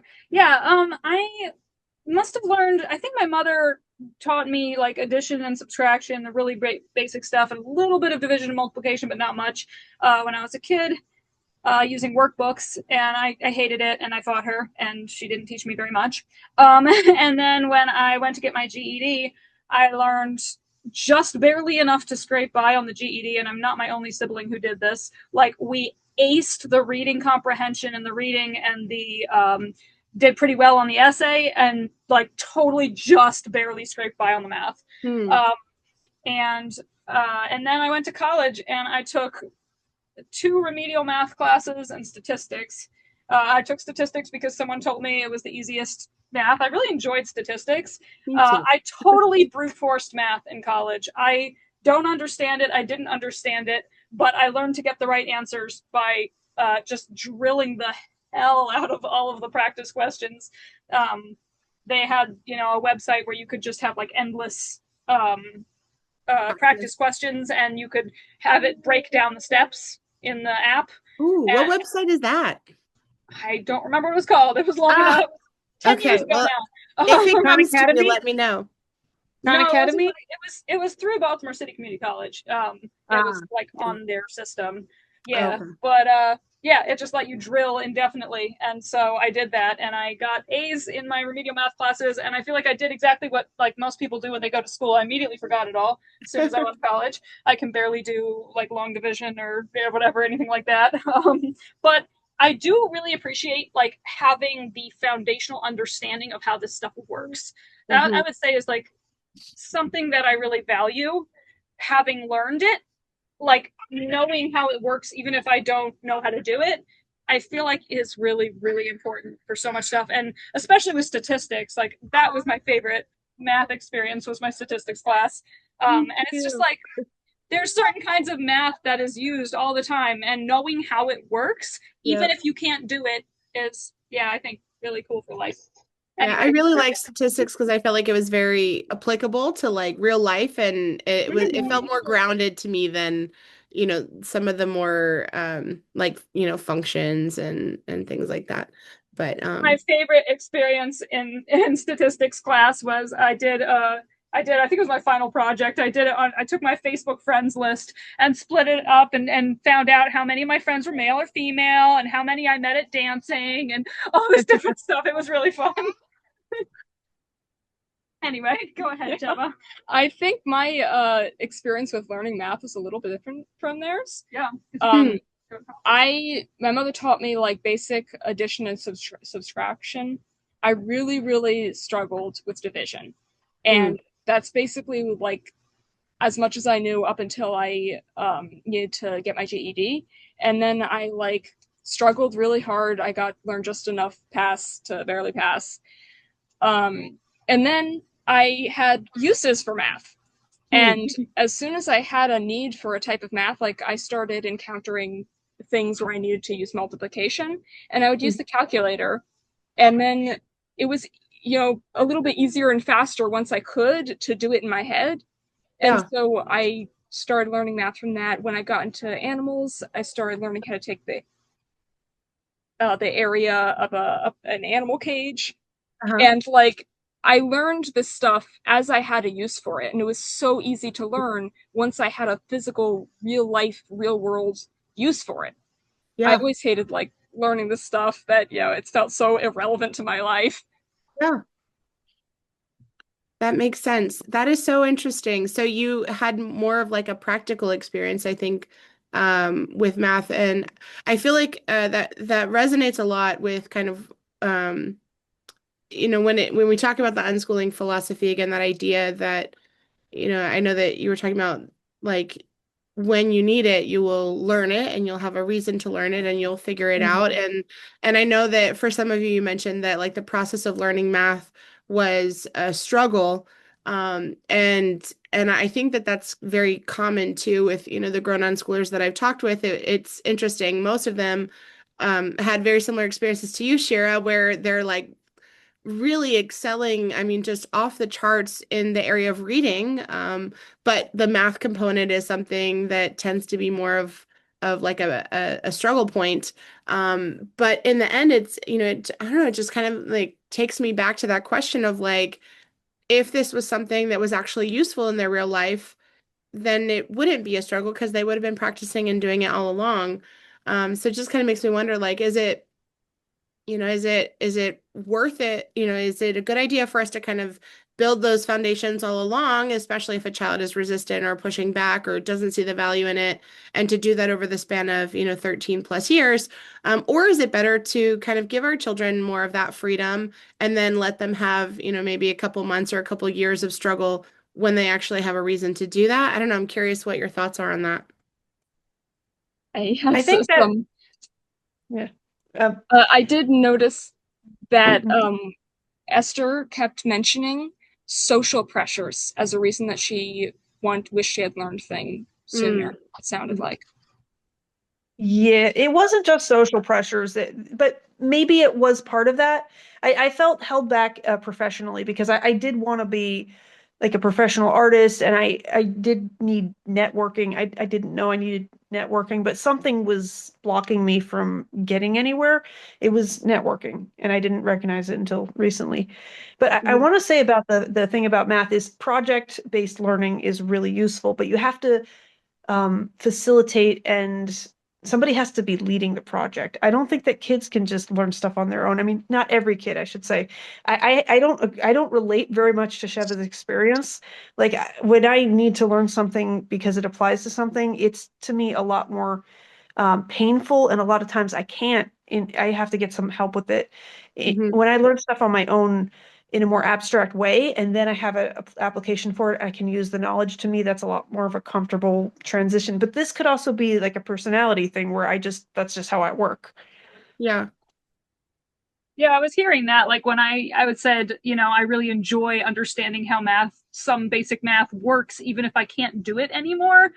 I was like hearing that's like the different discussion is it good to have this foundational knowledge so then you can kind of approach the world with a general knowledge, or is it better to just have your specializations and then you can delve into the specializations when you need them? Right. Yeah.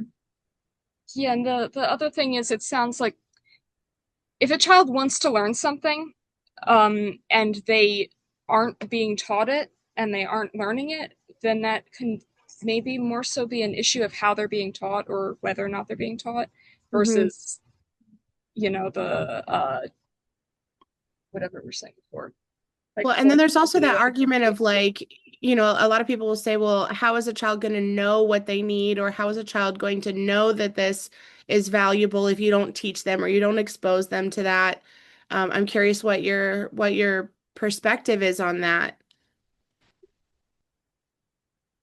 I mean, I think that as soon as there comes a point where they have a reason to learn it, like either they're, feeling embarrassed in front of their peers, or they have a use for it, it's the parents or whoever adults' job to notice that they are now wanting to learn it, because they won't usually think to go to the parents and be like, hey, can you teach me? Sometimes sometimes they do. Yeah. I think that having a ongoing relationship with each of your children is really important. And this is where, when you have one parent, she's busy cleaning, cooking, basically meeting physical needs. Somebody needs to be talking to each one of those children and understanding what's going on in their life. And I don't know how you do that in an unschooling environment, because you are too busy as a parent to be teaching and getting to know your kids, So, somebody needs to be having an ongoing conversation with those children just about life. What did you do today? How are you feeling? And maybe journaling would be a good way to do that. I don't know. I feel like I didn't have instruction or guidance in how to like understand what I was feeling and express myself. And that I think is really important, because if you don't know what you're feeling and you can't express yourself, then how do you know where you're struggling, or how do you know how to ask for help? Yeah, that makes sense. Sheva, did you have any thoughts on that? No, I agree with that. I mean, like, yeah, I think there was a lot of children need to be taught how to notice what they need and how to communicate, which also means that there will be times when the parent has to notice what they need. Yeah. But they should be listening to the kids to be able to tell that. Yeah, I think having a present parent is a huge factor in I guess like the success or failure of unschooling. I think there's a lot of people that like say that they're unschooling, but they're really more kind of falling into like being more neglectful.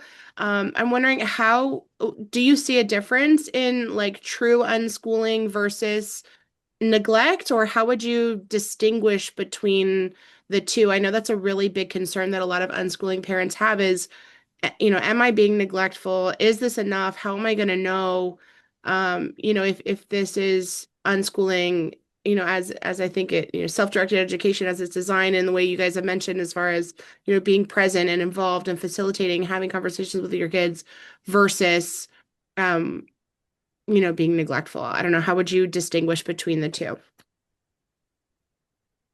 Esther, do you want to go first on that? Yeah, I'm thinking the way that this has been done historically is you have an apprenticeship. And so I can see like a person who is self-directed is excited to get up in the morning, excited to get to work, excited to tackle the problems, that they have a goal that they're working towards, and they're solving problems in working toward that goal. Yeah. So if you have a child and they have a goal that they chose for themselves, and they're working towards the goal, and they know when they encounter a problem, they can come to you, and they have other adults that they can go to get answers. That's what education looks like. If the child doesn't have a goal, that how is that unschooling? I don't see the schooling in that. I don't see the education. Now, Esther, does playing video games for a month straight count as a goal if you're focused like that? If you are studying video games and you're treating it like a skill that you're building, you have a mentor, and you have like, I'm going to be the top, this game thing, and it could be. Interesting. Yeah, because I went through a period of a month where I was severely addicted to video games, but I was, like you're saying, I was excited to get up every day, and I was trying to make it to the top of the leaderboard. It was an online shooter game. And yeah, so interesting. Shira, I Can you definitely make a living? want to talk about that too. It's something that we kind of talked about briefly, kind of offline before we started recording.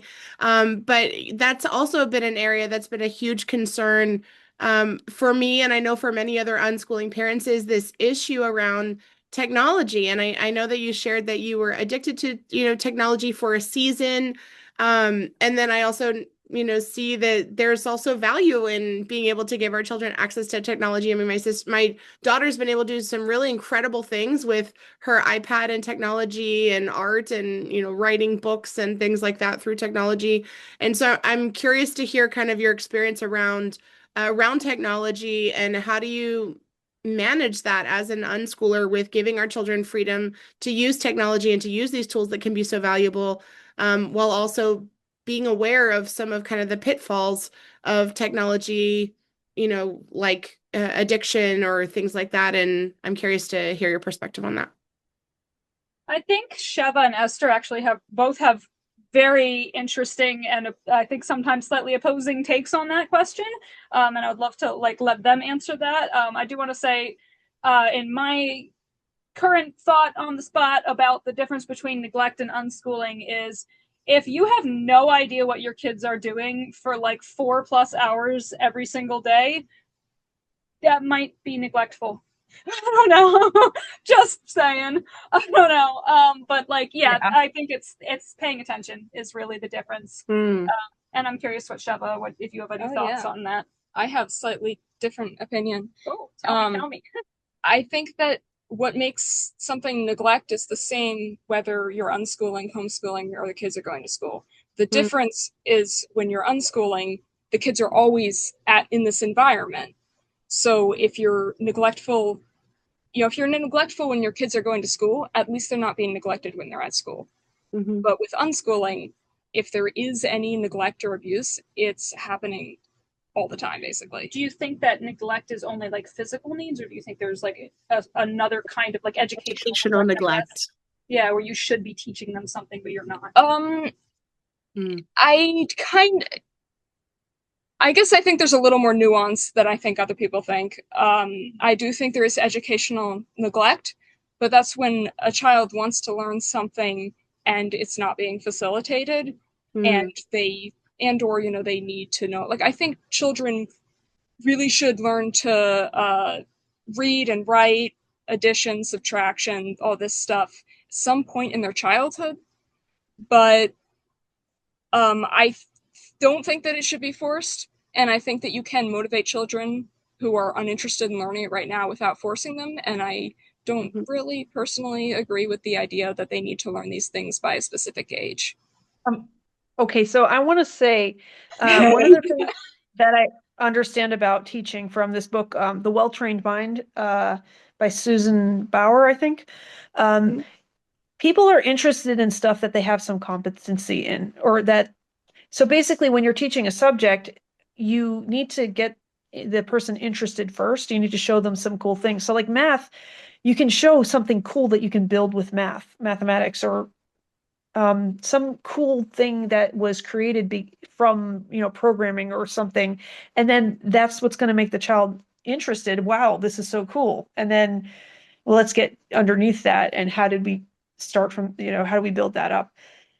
And so basically the idea that, the kid doesn't care about math because if you don't have any exposure to a subject, of course you're not going to be interested in it. I got sort of interested in robots. I never learned how to do anything with them. I still kind of have this dream that maybe one day one of my kids will learn to build a robot. I don't know. Because there was a program on television that people would build robots and have them fight. It was called Battle Bots or something. And it was so cool. I was like, that.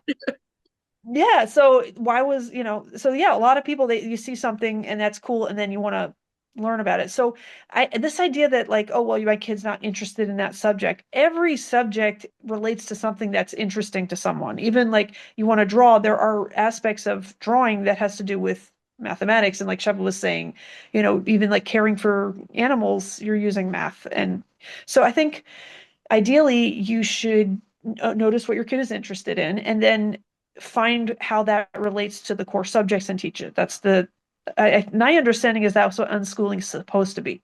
Where it fails is if you're you like drawing? Okay, go draw, or throw a book at the kid. That's not going to teach them. Art is so much deeper, but also a lot of teachers might not be teaching all these different aspects.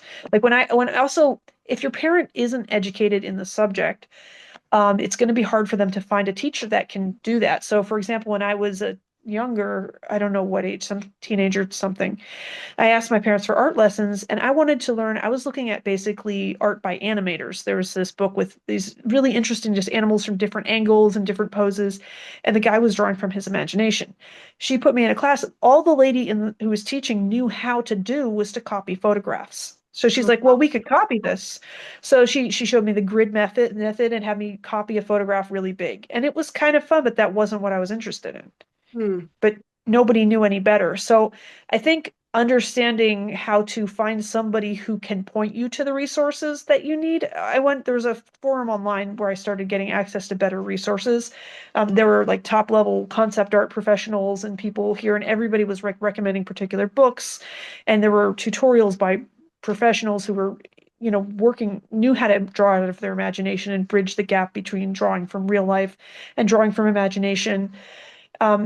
So there is an aspect of it where like your knowledge and skills are going to kind of shape your child's educational environment because you can't teach what you don't understand.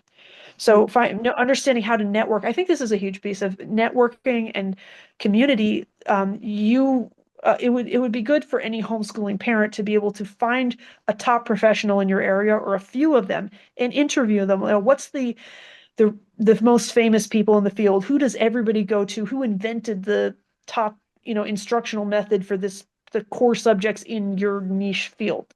Yeah. So what I'm kind of taking away from what you shared is like the importance of exposure. So exposing our kids to different topics, because if we don't expose them to things, we're not going to know if it's an interest area for them or not. And then also looking, being intentional to look for resources that can support them in the specific aspects of that interest. As you mentioned, there's a lot of different types of art that you could do, and kind of discovering like, okay, what is my niche? What is the aspect of art that is really, capturing my attention that I want to kind of do that deep dive in. Is that correct? Yeah, and I think there's also a role of finding a good teacher, mentor, somebody who can help you go much deeper because, basically going from like, oh, I like watching robots on television to actually, okay, Building how do you one. find the parts and how do you Yeah. program that thing and how do you need somebody who I would say over the course of years can help you do a deep dive. And I think that this is important for every student to be able to do a deep dive into some subject. And this is, by the way, what I don't like about school. And I'm looking at my kids love school. And I'm like, I want you guys to do I see how it's like it's very superficial. Everybody learns the same thing and nobody dives deep into anything. So the advantage of unschooling is you can do that deep dive, but if you don't do that, then what are you doing with this opportunity? Mm-hmm. Very That's a good interesting. point. Yeah, go I for it, think lady. it kind of emphasizes the importance of multiple teachers. Mm-hmm. I know, like, with my pet care learning journey, the first animal training book I ever read was like the polar opposite of how I approach animal training now. And I only knew that there was another way to train animals because I read a different book. And then I, So learned from lots more. I know you have a very interesting approach to training animals. I think you'd shared briefly about it with me, I know offline, where you were saying how you can teach animals basically without punishment or negative reinforcement. Was Yeah. that correct? Yeah. And you were saying kind of how that also can apply to children and how we interact with children as well. Can you just share briefly about what you've learned about that as far as, teaching and correcting without that negative, punishment, reinforcement? Yeah, a lot of it is like finding out what the animal actually wants from the situation and giving it to them. Like, I have one bird who is kind of uncomfortable with people. He likes attention, but he's aggressive. And so, rather than, I don't know, whatever else, when I have an interaction with him, I can reinforce the calm, comfortable, non-aggressive behaviors I want by leaving the room. And sometimes behavioral issues are caused by not having something that the individual needs. Like if an animal's hungry, they're going to be a lot more irritable. Like me. Yeah. Yeah. I feel like I love hearing Sheva talk about animal training stuff because there's so much overlap with humans. Like, So there's just so much that applies to us. When I haven't slept, I am not the same person. No, that's true. If we are hungry or tired, it is like a recipe for disaster, I think, for any human. Yeah. And it's like what I was going with, like the story I told earlier about the toothpaste, where when we use punishments, we're ignoring why it happened in the first place. That's so true. That's so true. And it really does. It takes a lot. It's more work to really get to the root of like what is the issue here, rather than just saying like, oh, you just don't want to brush your teeth, so I'm just going to punish you or yell at It, you or whatever it might be, rather than actually figuring out, okay, what is the solution here? yeah, it's more work in the short term, but it's less work in the long term because then Mhm. you don't need to redo those punishments. You Yeah, just the way That's not totally true because when you use punishments, the from what I've heard from people who use punishments, the animal or child or whatever starts to learn to fear your punishments and then they comply very quickly. But that's not what we want for most of the things we care about, is like that they comply quickly when told to do something. We want Right. them to be whole, fulfilled individuals. And so I think that's where it's like it you feels get easier results. to be able to, just threaten and they comply, but Yeah. I don't think it's actually easier. I think that's because you're compassionate and you care about their experience. That could be part of it. Like, I think if you didn't care, I think it actually would be easier. Yeah. I Well, could I be mean, wrong. we think about like parenting for the long term, right? Like, and it really comes back to that relationship that we have with our kids. And I remember when my daughter was very young, that was one of the things that I thought about was like, if I threaten you, like she's going to do what I want her to do pretty quickly because she's terrified of me.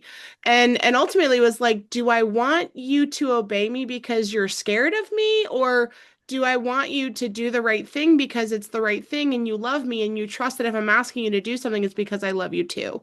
Do you know what I mean? Yeah. And something I always say, like, one of the differences, honestly, between raising pets and raising children is when you're raising children, you're raising an adult. And so, Mm, how do you want them to do things when they're an adult? Do you want them to clean their room because they're scared? right. So funny thought.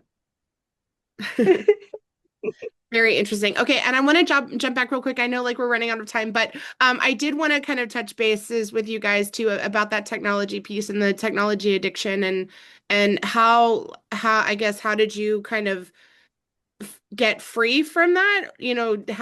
How did you stop that? What did it look like for you?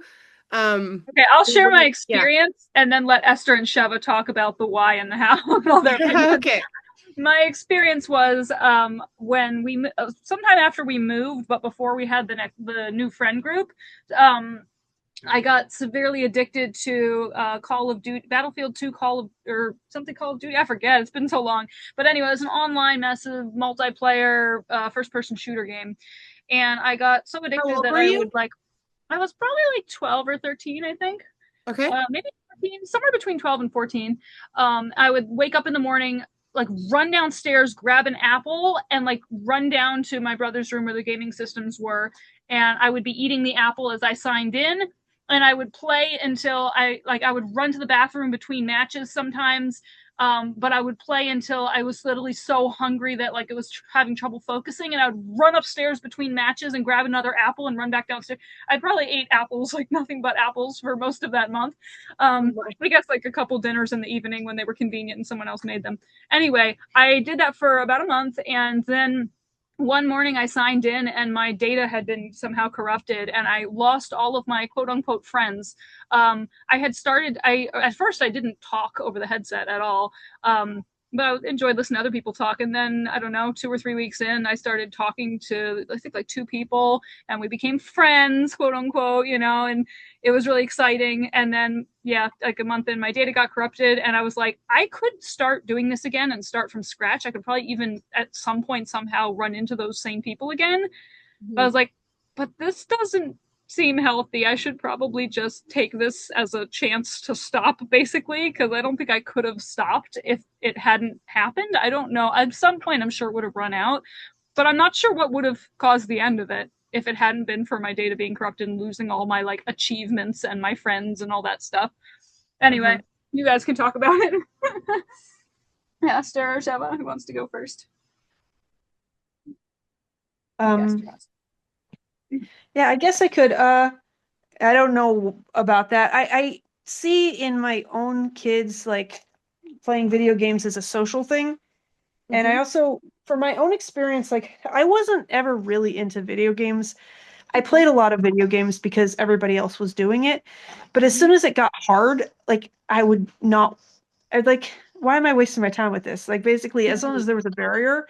Whereas like with art, if it got hard, it was like, this is a huge challenge. I was motivated to work on it because it related to something that I cared about. So I think for me, yeah, it was mostly a social thing. And as soon as I could do social things with other stuff, video games were just whatever. And I kind of wonder, did your parents restrict you all with video games, or were you free to kind of like do what you wanted with technology? We were free to play as much as we wanted. Yeah, we were not restricted. Sometimes our brother would restrict a little bit if he had some reason to, because all the video games were in his room. But other than that, like, and he only did that if he was another kid, so he only did that if he had personal gain from it, I guess you could say. But yeah. So your parents were never like, okay, you've got 1 hour video games and that's it, kind of a thing? No. I mean, my parents would see me playing games and just be like, why are you wasting your... I think my father would kind of indicate this is a waste of time. Why are you doing this? And I really, anytime my parents said anything like that, I would take it very seriously. Maybe I'm more social than some people. I really cared a lot about what my parents wanted. So I think because they didn't play video games, when I kind of had a choice of what I want to do, it wasn't that motivating. It wasn't that interesting to me. Very interesting. Okay. And Sheva, what about you? Yeah, I was also addicted to video games. And I'm just still thinking about what Esther just said about the comments that our parents would make. Like, I never stopped playing video games because they would make those comments, but I didn't forget about those comments. Actually, something can I interject? Yes. That's something my mother has since like mentioned to me that I think is really interesting. Is she was talking about the difference between co-watching shows with your kids versus letting them watch a show by themselves. Is like you get to kind of impart your values, and I was kind of torn because my partner wanted to watch cartoons with our kid when she's a little older. And I was like, I don't want her to watch cartoons. I didn't watch any cartoons when I was a kid. You don't need cartoons, whatever. And you didn't watch cartoons? No, we didn't. Oh, that's a whole other story. But anyway, we didn't have any kind of TV or anything in the house. We just had video games.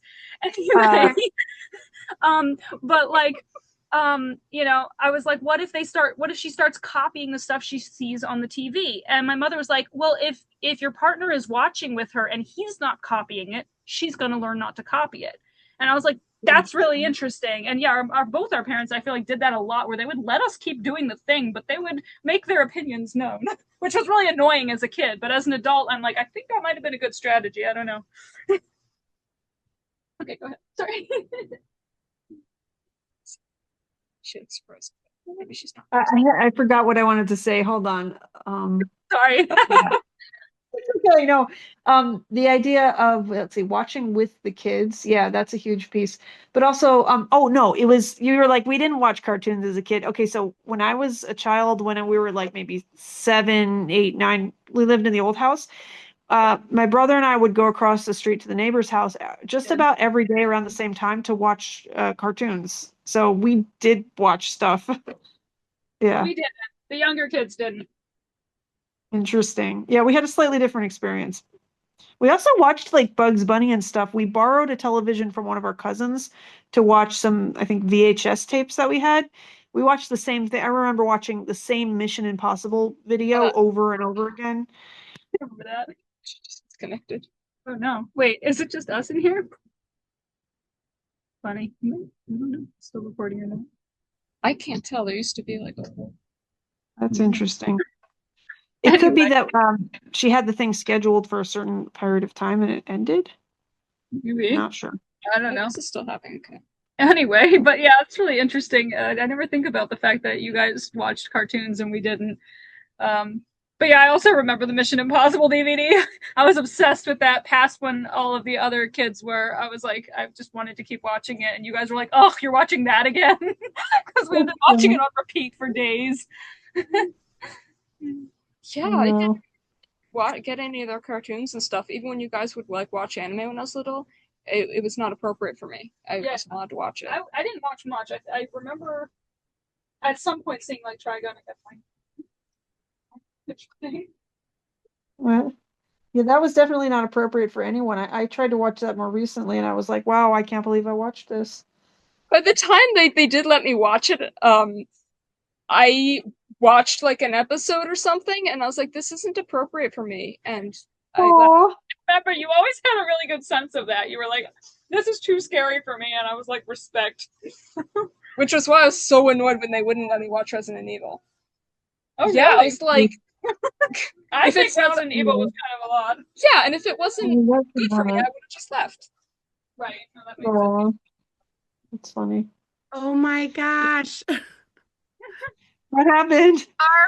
We have a storm here, and our like Wi-Fi went out for a second. So I'm using the Wi-Fi. Everybody's gonna do that. Huh? Storms outside of our house too, but we got like a little brownout or whatever, but we didn't lose it. Oh my gosh. I was like, no, I wanted to hear their answer. So I will definitly have to edit this. I forgot what we were talking about. Okay, so yes, you were telling me about well, Esther was about to say something and then it cut out. So go ahead. Right, Esther was saying she did see shows as a kid. Us younger kids didn't. We went to a neighbor's house. Oh, okay. So you didn't watch cartoons at your own house? Yeah, we didn't watch them at home, but at the same time, every day, my brother and I, would go for a few hours. The neighbors would give us lots of candy. We helped them bring in their groceries, and they give us bags of like candy and chips. It was a lot. Oh my gosh, that's you watched wild. That was fun. So they gave you candy and cartoons. Yep. Yeah. That's wild. Okay. That is so interesting. I'm like so surprised that, you guys would play video games and then not do cartoons. That's so interesting. Yeah, I think cartoons. I think video games are kind of interesting because they are so much more, especially older video games, are so much more involved and engaging and skill-based than watching cartoons. So it's very interesting to me that we had that element of screens in our childhood, but not like shows. I remember my mother saying that I think she said she had a little bit of a like TV addiction when she was younger, and it was like a conscious decision not to bring a TV in the house. Yeah. Well, I think it goes back to that question too of like how do you tell a difference between an addiction versus a really strong interest? You know what I mean? Like I think if you're eating apples and not, eating normal meals and you can't function like a normal human being, that doesn't sound like an interest. That sounds like an addiction. I think it's like same as any other addiction. It's an addiction when it becomes a problem, when it interferes with your life. Mm-hmm.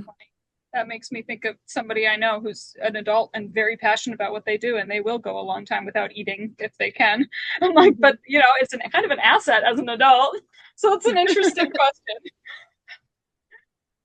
That is very interesting. All right. Any other thoughts that you guys would like to share about like screens and technology as unschoolers? Oh yeah. I'm kind of very against really anything addictive, maybe with exception for children. It's adults struggle with these things. I know very few adults that are able to handle screens and not become addicted. Yeah. And so to expect a child to not become addicted to screens, it seems unrealistic. And I think one of the big defenses against addiction for children is to education. You teach them what addiction is. You teach them what to do about it. You can get rid of the thing. I know some adults who've like deleted apps from their phone because they were getting addicted to them. And you can see what need is it meeting. Like with Shira and the video games, it sounds like there was a social component. So if she had found another way to meet that need, she might have been able to ease off that addiction without the game corruption thing happening. Mm-hmm. Yeah, and environment is a big piece too. Like we never had to struggle with TV addiction in particular because we didn't have a TV. But it is hard, like you said, with certain kinds of technology. You can use it in an addictive way or in a fun hobby constructive way. And it can be hard to set up the environment where they have access to the one without the other. But I do think setting up the environment is a big piece of that puzzle. Can I say, I personally use a lot of notebooks. Like as an adult, I found that notebooks are much better for me because they're not distracting. Like when you go on your phone to put in a note, you read a message and suddenly you forget what you were thinking and you get down a rabbit hole. Whereas if I have a notebook, I open a page, it's a blank page. I know what I'm thinking. I put it down. I even had notebooks for specific topics. So when I pick that up, my brain automatically associates it with that topic and it's not distracting. Wow. So I think that there's a lot of like people talking about this, but using notebooks and physical stuff is just better for your brain in a lot of ways. Yeah. I've seen some schools that are actually doing that within the school system, as they found that when the students have access to like Chromebooks and other technology in the school system, that they're actually less productive and they're learning less. And so they're removing a lot of those technology pieces, even though in some ways they're very valuable and effective and efficient. But they're kind of going back to that, pencil and paper, and having students, handwrite essays again, like we did back in the day. Oh, yeah. It's good. It's good. I want to say, there's this productivity guy that I follow, Cal Newport. He wrote a book called Deep Work, and he talks about the importance of doing your brainstorming and your work in different physical locations. So like when you want to brainstorm, don't sit at your desk. And for me personally, I have a laptop that I use for a lot of work stuff. I turn it on for a specific purpose to do a specific thing, and then I turn it off. And most of my thinking, creativity, brainstorming happens in books and paper. And I like it that way. And I know there's this one artist that is really big in the James Gurney. He has a book on drawing things from imagination. I remember seeing somewhere he does not own a computer. Huh. He has a daily blog that he goes to the library. At least when I saw this, he goes to the library and does a daily blog of like science and art stuff. Wow. I heard somewhere that I think it was like Steve Jobs that doesn't give his kids an iPad either. Something like that. Oh yeah, I wouldn't give my kids an iPad, but that's like go beyond iPad. Like, yeah, computers are great at executing tasks, but if you want to be creative in anything, not just like art and music or whatever, but even like you want to solve math, get out your pencil and paper. You want to write something, get out the pencil and paper. The computers tend to stall your thinking. At least for me, if I look at a screen, it's like I do sometimes write. Yeah. It does affect different people differently. Yeah, I think for me, the pros outweigh the cons of using my phone or my laptop or whatever. But I definitely see a value of certain different medias, but I don't feel the same way about notebooks and screens. It could be also because of whatever neurodivergence I have that I'm more negatively affected by screens because, yes, some people don't have these problems. So you really have to see how it affects you as an individual. Yeah, I think that's a big thing about, addiction too, is that for a long time, I know there's a lot of unschoolers that are like, oh, there's no such thing as screen addiction. It's just what they're passionate about and what they're interested in. And that was something that's been really challenging for me to kind of wrestle with. And I've shared with you guys as well that, with my son and my daughter, they have very different experiences with screens and technology. My daughter, who's 12, I would say that she has freedom with screens, but she uses it very responsibly.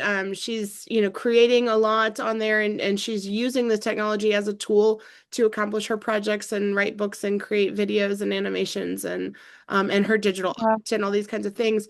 Whereas with my son, who's 7, it's definitely a different experience for him, where as I'm starting to notice a lot more of those, like the negative impact on his life that we would typically see in addiction kind of circumstances, where he's, getting up in the middle of the night to want to go and watch TV or YouTube or whatever, or trying to sneak onto screens or devices, or he gets very angry and upset when it's time to transition away from those kinds of things. And so it is interesting to see how, different people interact with different stimuli in different ways. And so what may be a helpful, useful tool for one person might be something that could be harmful and destructive for another person.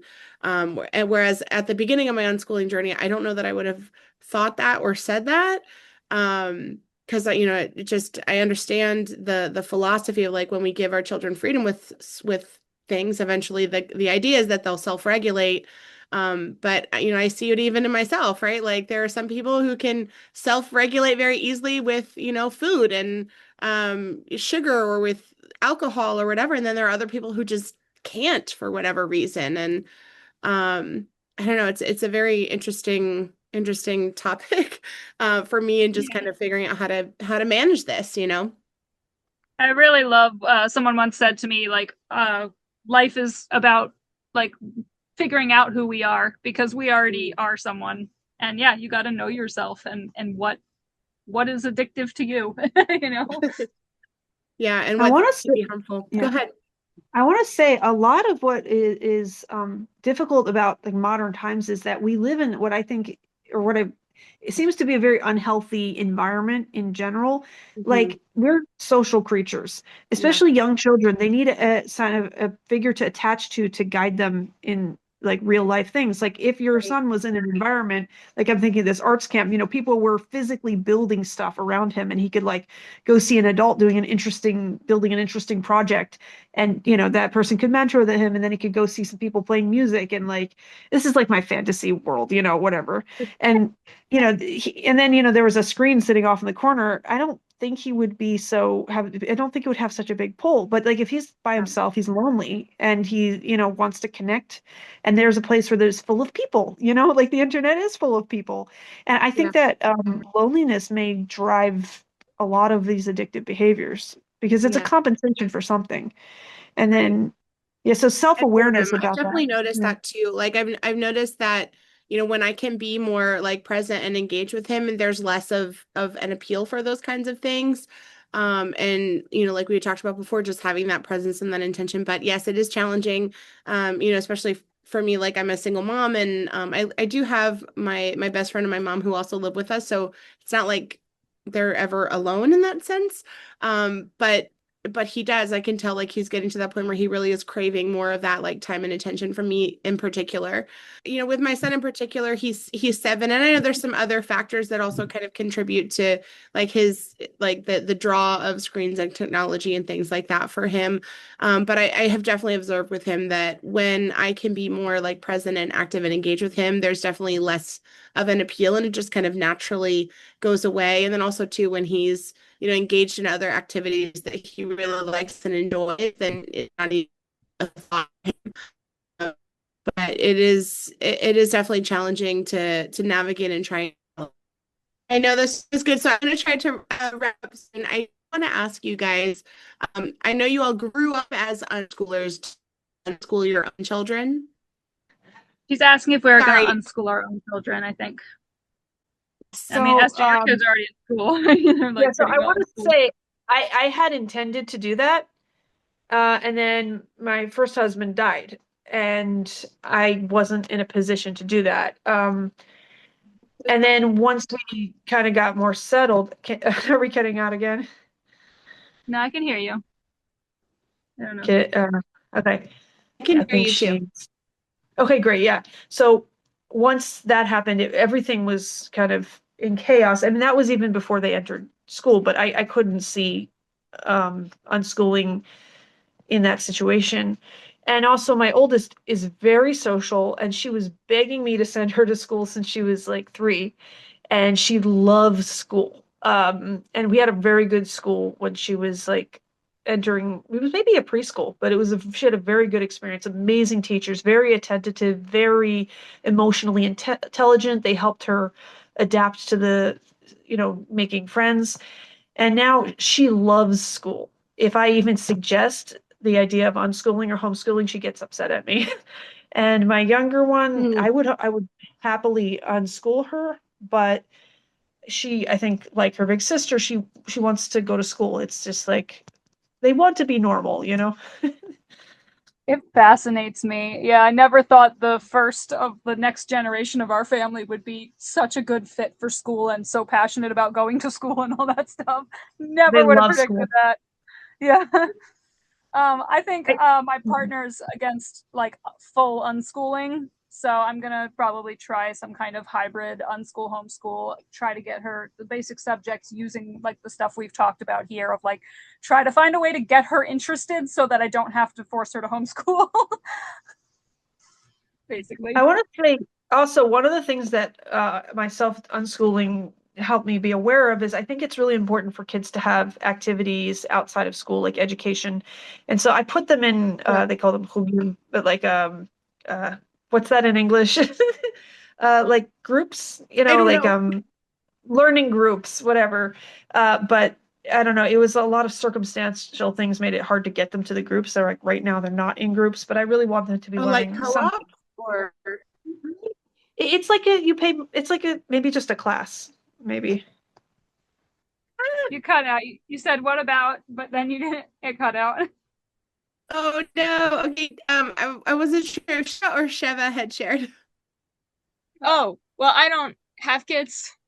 I have birds, and I've been trying to teach them. And there's been a learning process because they don't talk, but I can still teach them things. If I ever had kids, I probably would do like an unschooling, but like unschooling with classes, which apparently is still unschooling. And like, Yeah, yeah, I'm I very big was on I that. I was don't gonna want to. for Esther. Yeah. Esther mentioned that her children really love school, and I think a lot of people have this idea that unschooling just means no school. And I define unschooling as directed education. And so when we take it from that first, there are some times when a child absolutely does choose school, like they choose to learn with that kind of in that location. And so yeah, so I think it is totally possible to still be an unschooling family that your child chooses to go to school, if that makes sense. I know there are many unschoolers like me, but Yeah, I don't know because nobody in my family is currently on school, like my kids, and my daughter loves schoolwork. Like when she was younger, I started teaching her with like physical objects, Montessori style, and she fell in love with textbooks. She had me when we would go to Walmart and I asked her, what do you want to buy? She would pick up a textbook and she wanted to do the pages, and she loves it, and she still enjoys her school pages. So she's a great fit yeah. for school. The younger one, I don't know. We will see. I did have to change schools. She was in a school where the teachers were not as warm and loving as she needed. And so I was very upset. I was like, didn't even want to send her like every day. It was like she was unhappy. I was like, I'm not doing this. So I switched to a different one, and now she has wonderful teachers and really likes them. So it is important, regardless of the schooling, that your kid is happy with the situation. Yeah. That is so true. Well, thank you guys so very much for taking time out of your lives to talk with me and share more about your experiences growing up as an unschooling family. It has been such a pleasure for me to be able to hear from three different perspectives all at once and hear some of the things that you have in common as well as the areas where you have differences of opinion. And so this has just been such a pleasure and a blessing for me. So thank you all so much from the bottom of my heart for sharing your wisdom and your experiences with us. Yeah, thank you. It's always you've sparked so many interesting conversations like here and behind the scenes between me and my siblings, and I appreciate it. It's really interesting and fun. Thank you. Thank you. Yes, I agree. Yeah. Thank you. Have a great rest of your day. Yes, like you, what would be the best way for someone to do that? I don't know if you guys have like website, social media, or off grid. Uh, yes. I have a website, but I don't know the URL offhand. If you search for Esther Gromov, Wix, I have a site, and we have our children's books on there. And I'm also on Awesome. Instagram. Is it possible Esther could send you the URLs and you could like make a little Of audio clip and course. just tack Yep. it on the end? I think That would that'd be work better. awesome. Yes. Thank Yeah. you. So Yeah, because I will Esther and make sure to Sheva, put any Yeah, any links that you guys have, I will make sure to put those in the description of the YouTube video, the podcast, wherever you're listening to us. And so that way they'll be able to support you and the work you guys are doing and able to hopefully stay connected with you guys, whether it be through your website, businesses, or through social media. So thank you guys so much for sharing it. And like I said, I'll make sure to add in the description of the video. Awesome. Yeah, because Esther and Sheva right. just are about to release a children's book. So that'll be great. Oh, that is so cool. Okay, yeah, so we'll definitely make sure to include the link for your video to your book. So hopefully we'll be able to help share and promote the book that you guys are writing. That is really cool, and I'm looking forward to reading it. Awesome. Thank you. Bye-bye. All right. Bye. Well, thank you guys so much, and thank you to those of you who are listening to this episode today. I hope that hear these 3 different incredible perspectives, and if it has been a value out of this video in any way, I would appreciate if you would please like the video, subscribe to the channel, and be sure to share it with a friend, because I truly believe that every single conversation is the conversation that can change the world, and there's valuable things that we can learn from everything and from everyone that we interact with. I know I am leaving this conversation with so many new things that I have learned and new perspectives, and lots of stuff for me to just digest as well for my own practice as an unschooling mom. So thank you guys so much, and I look forward to continuing life-changing conversations with you all in the future.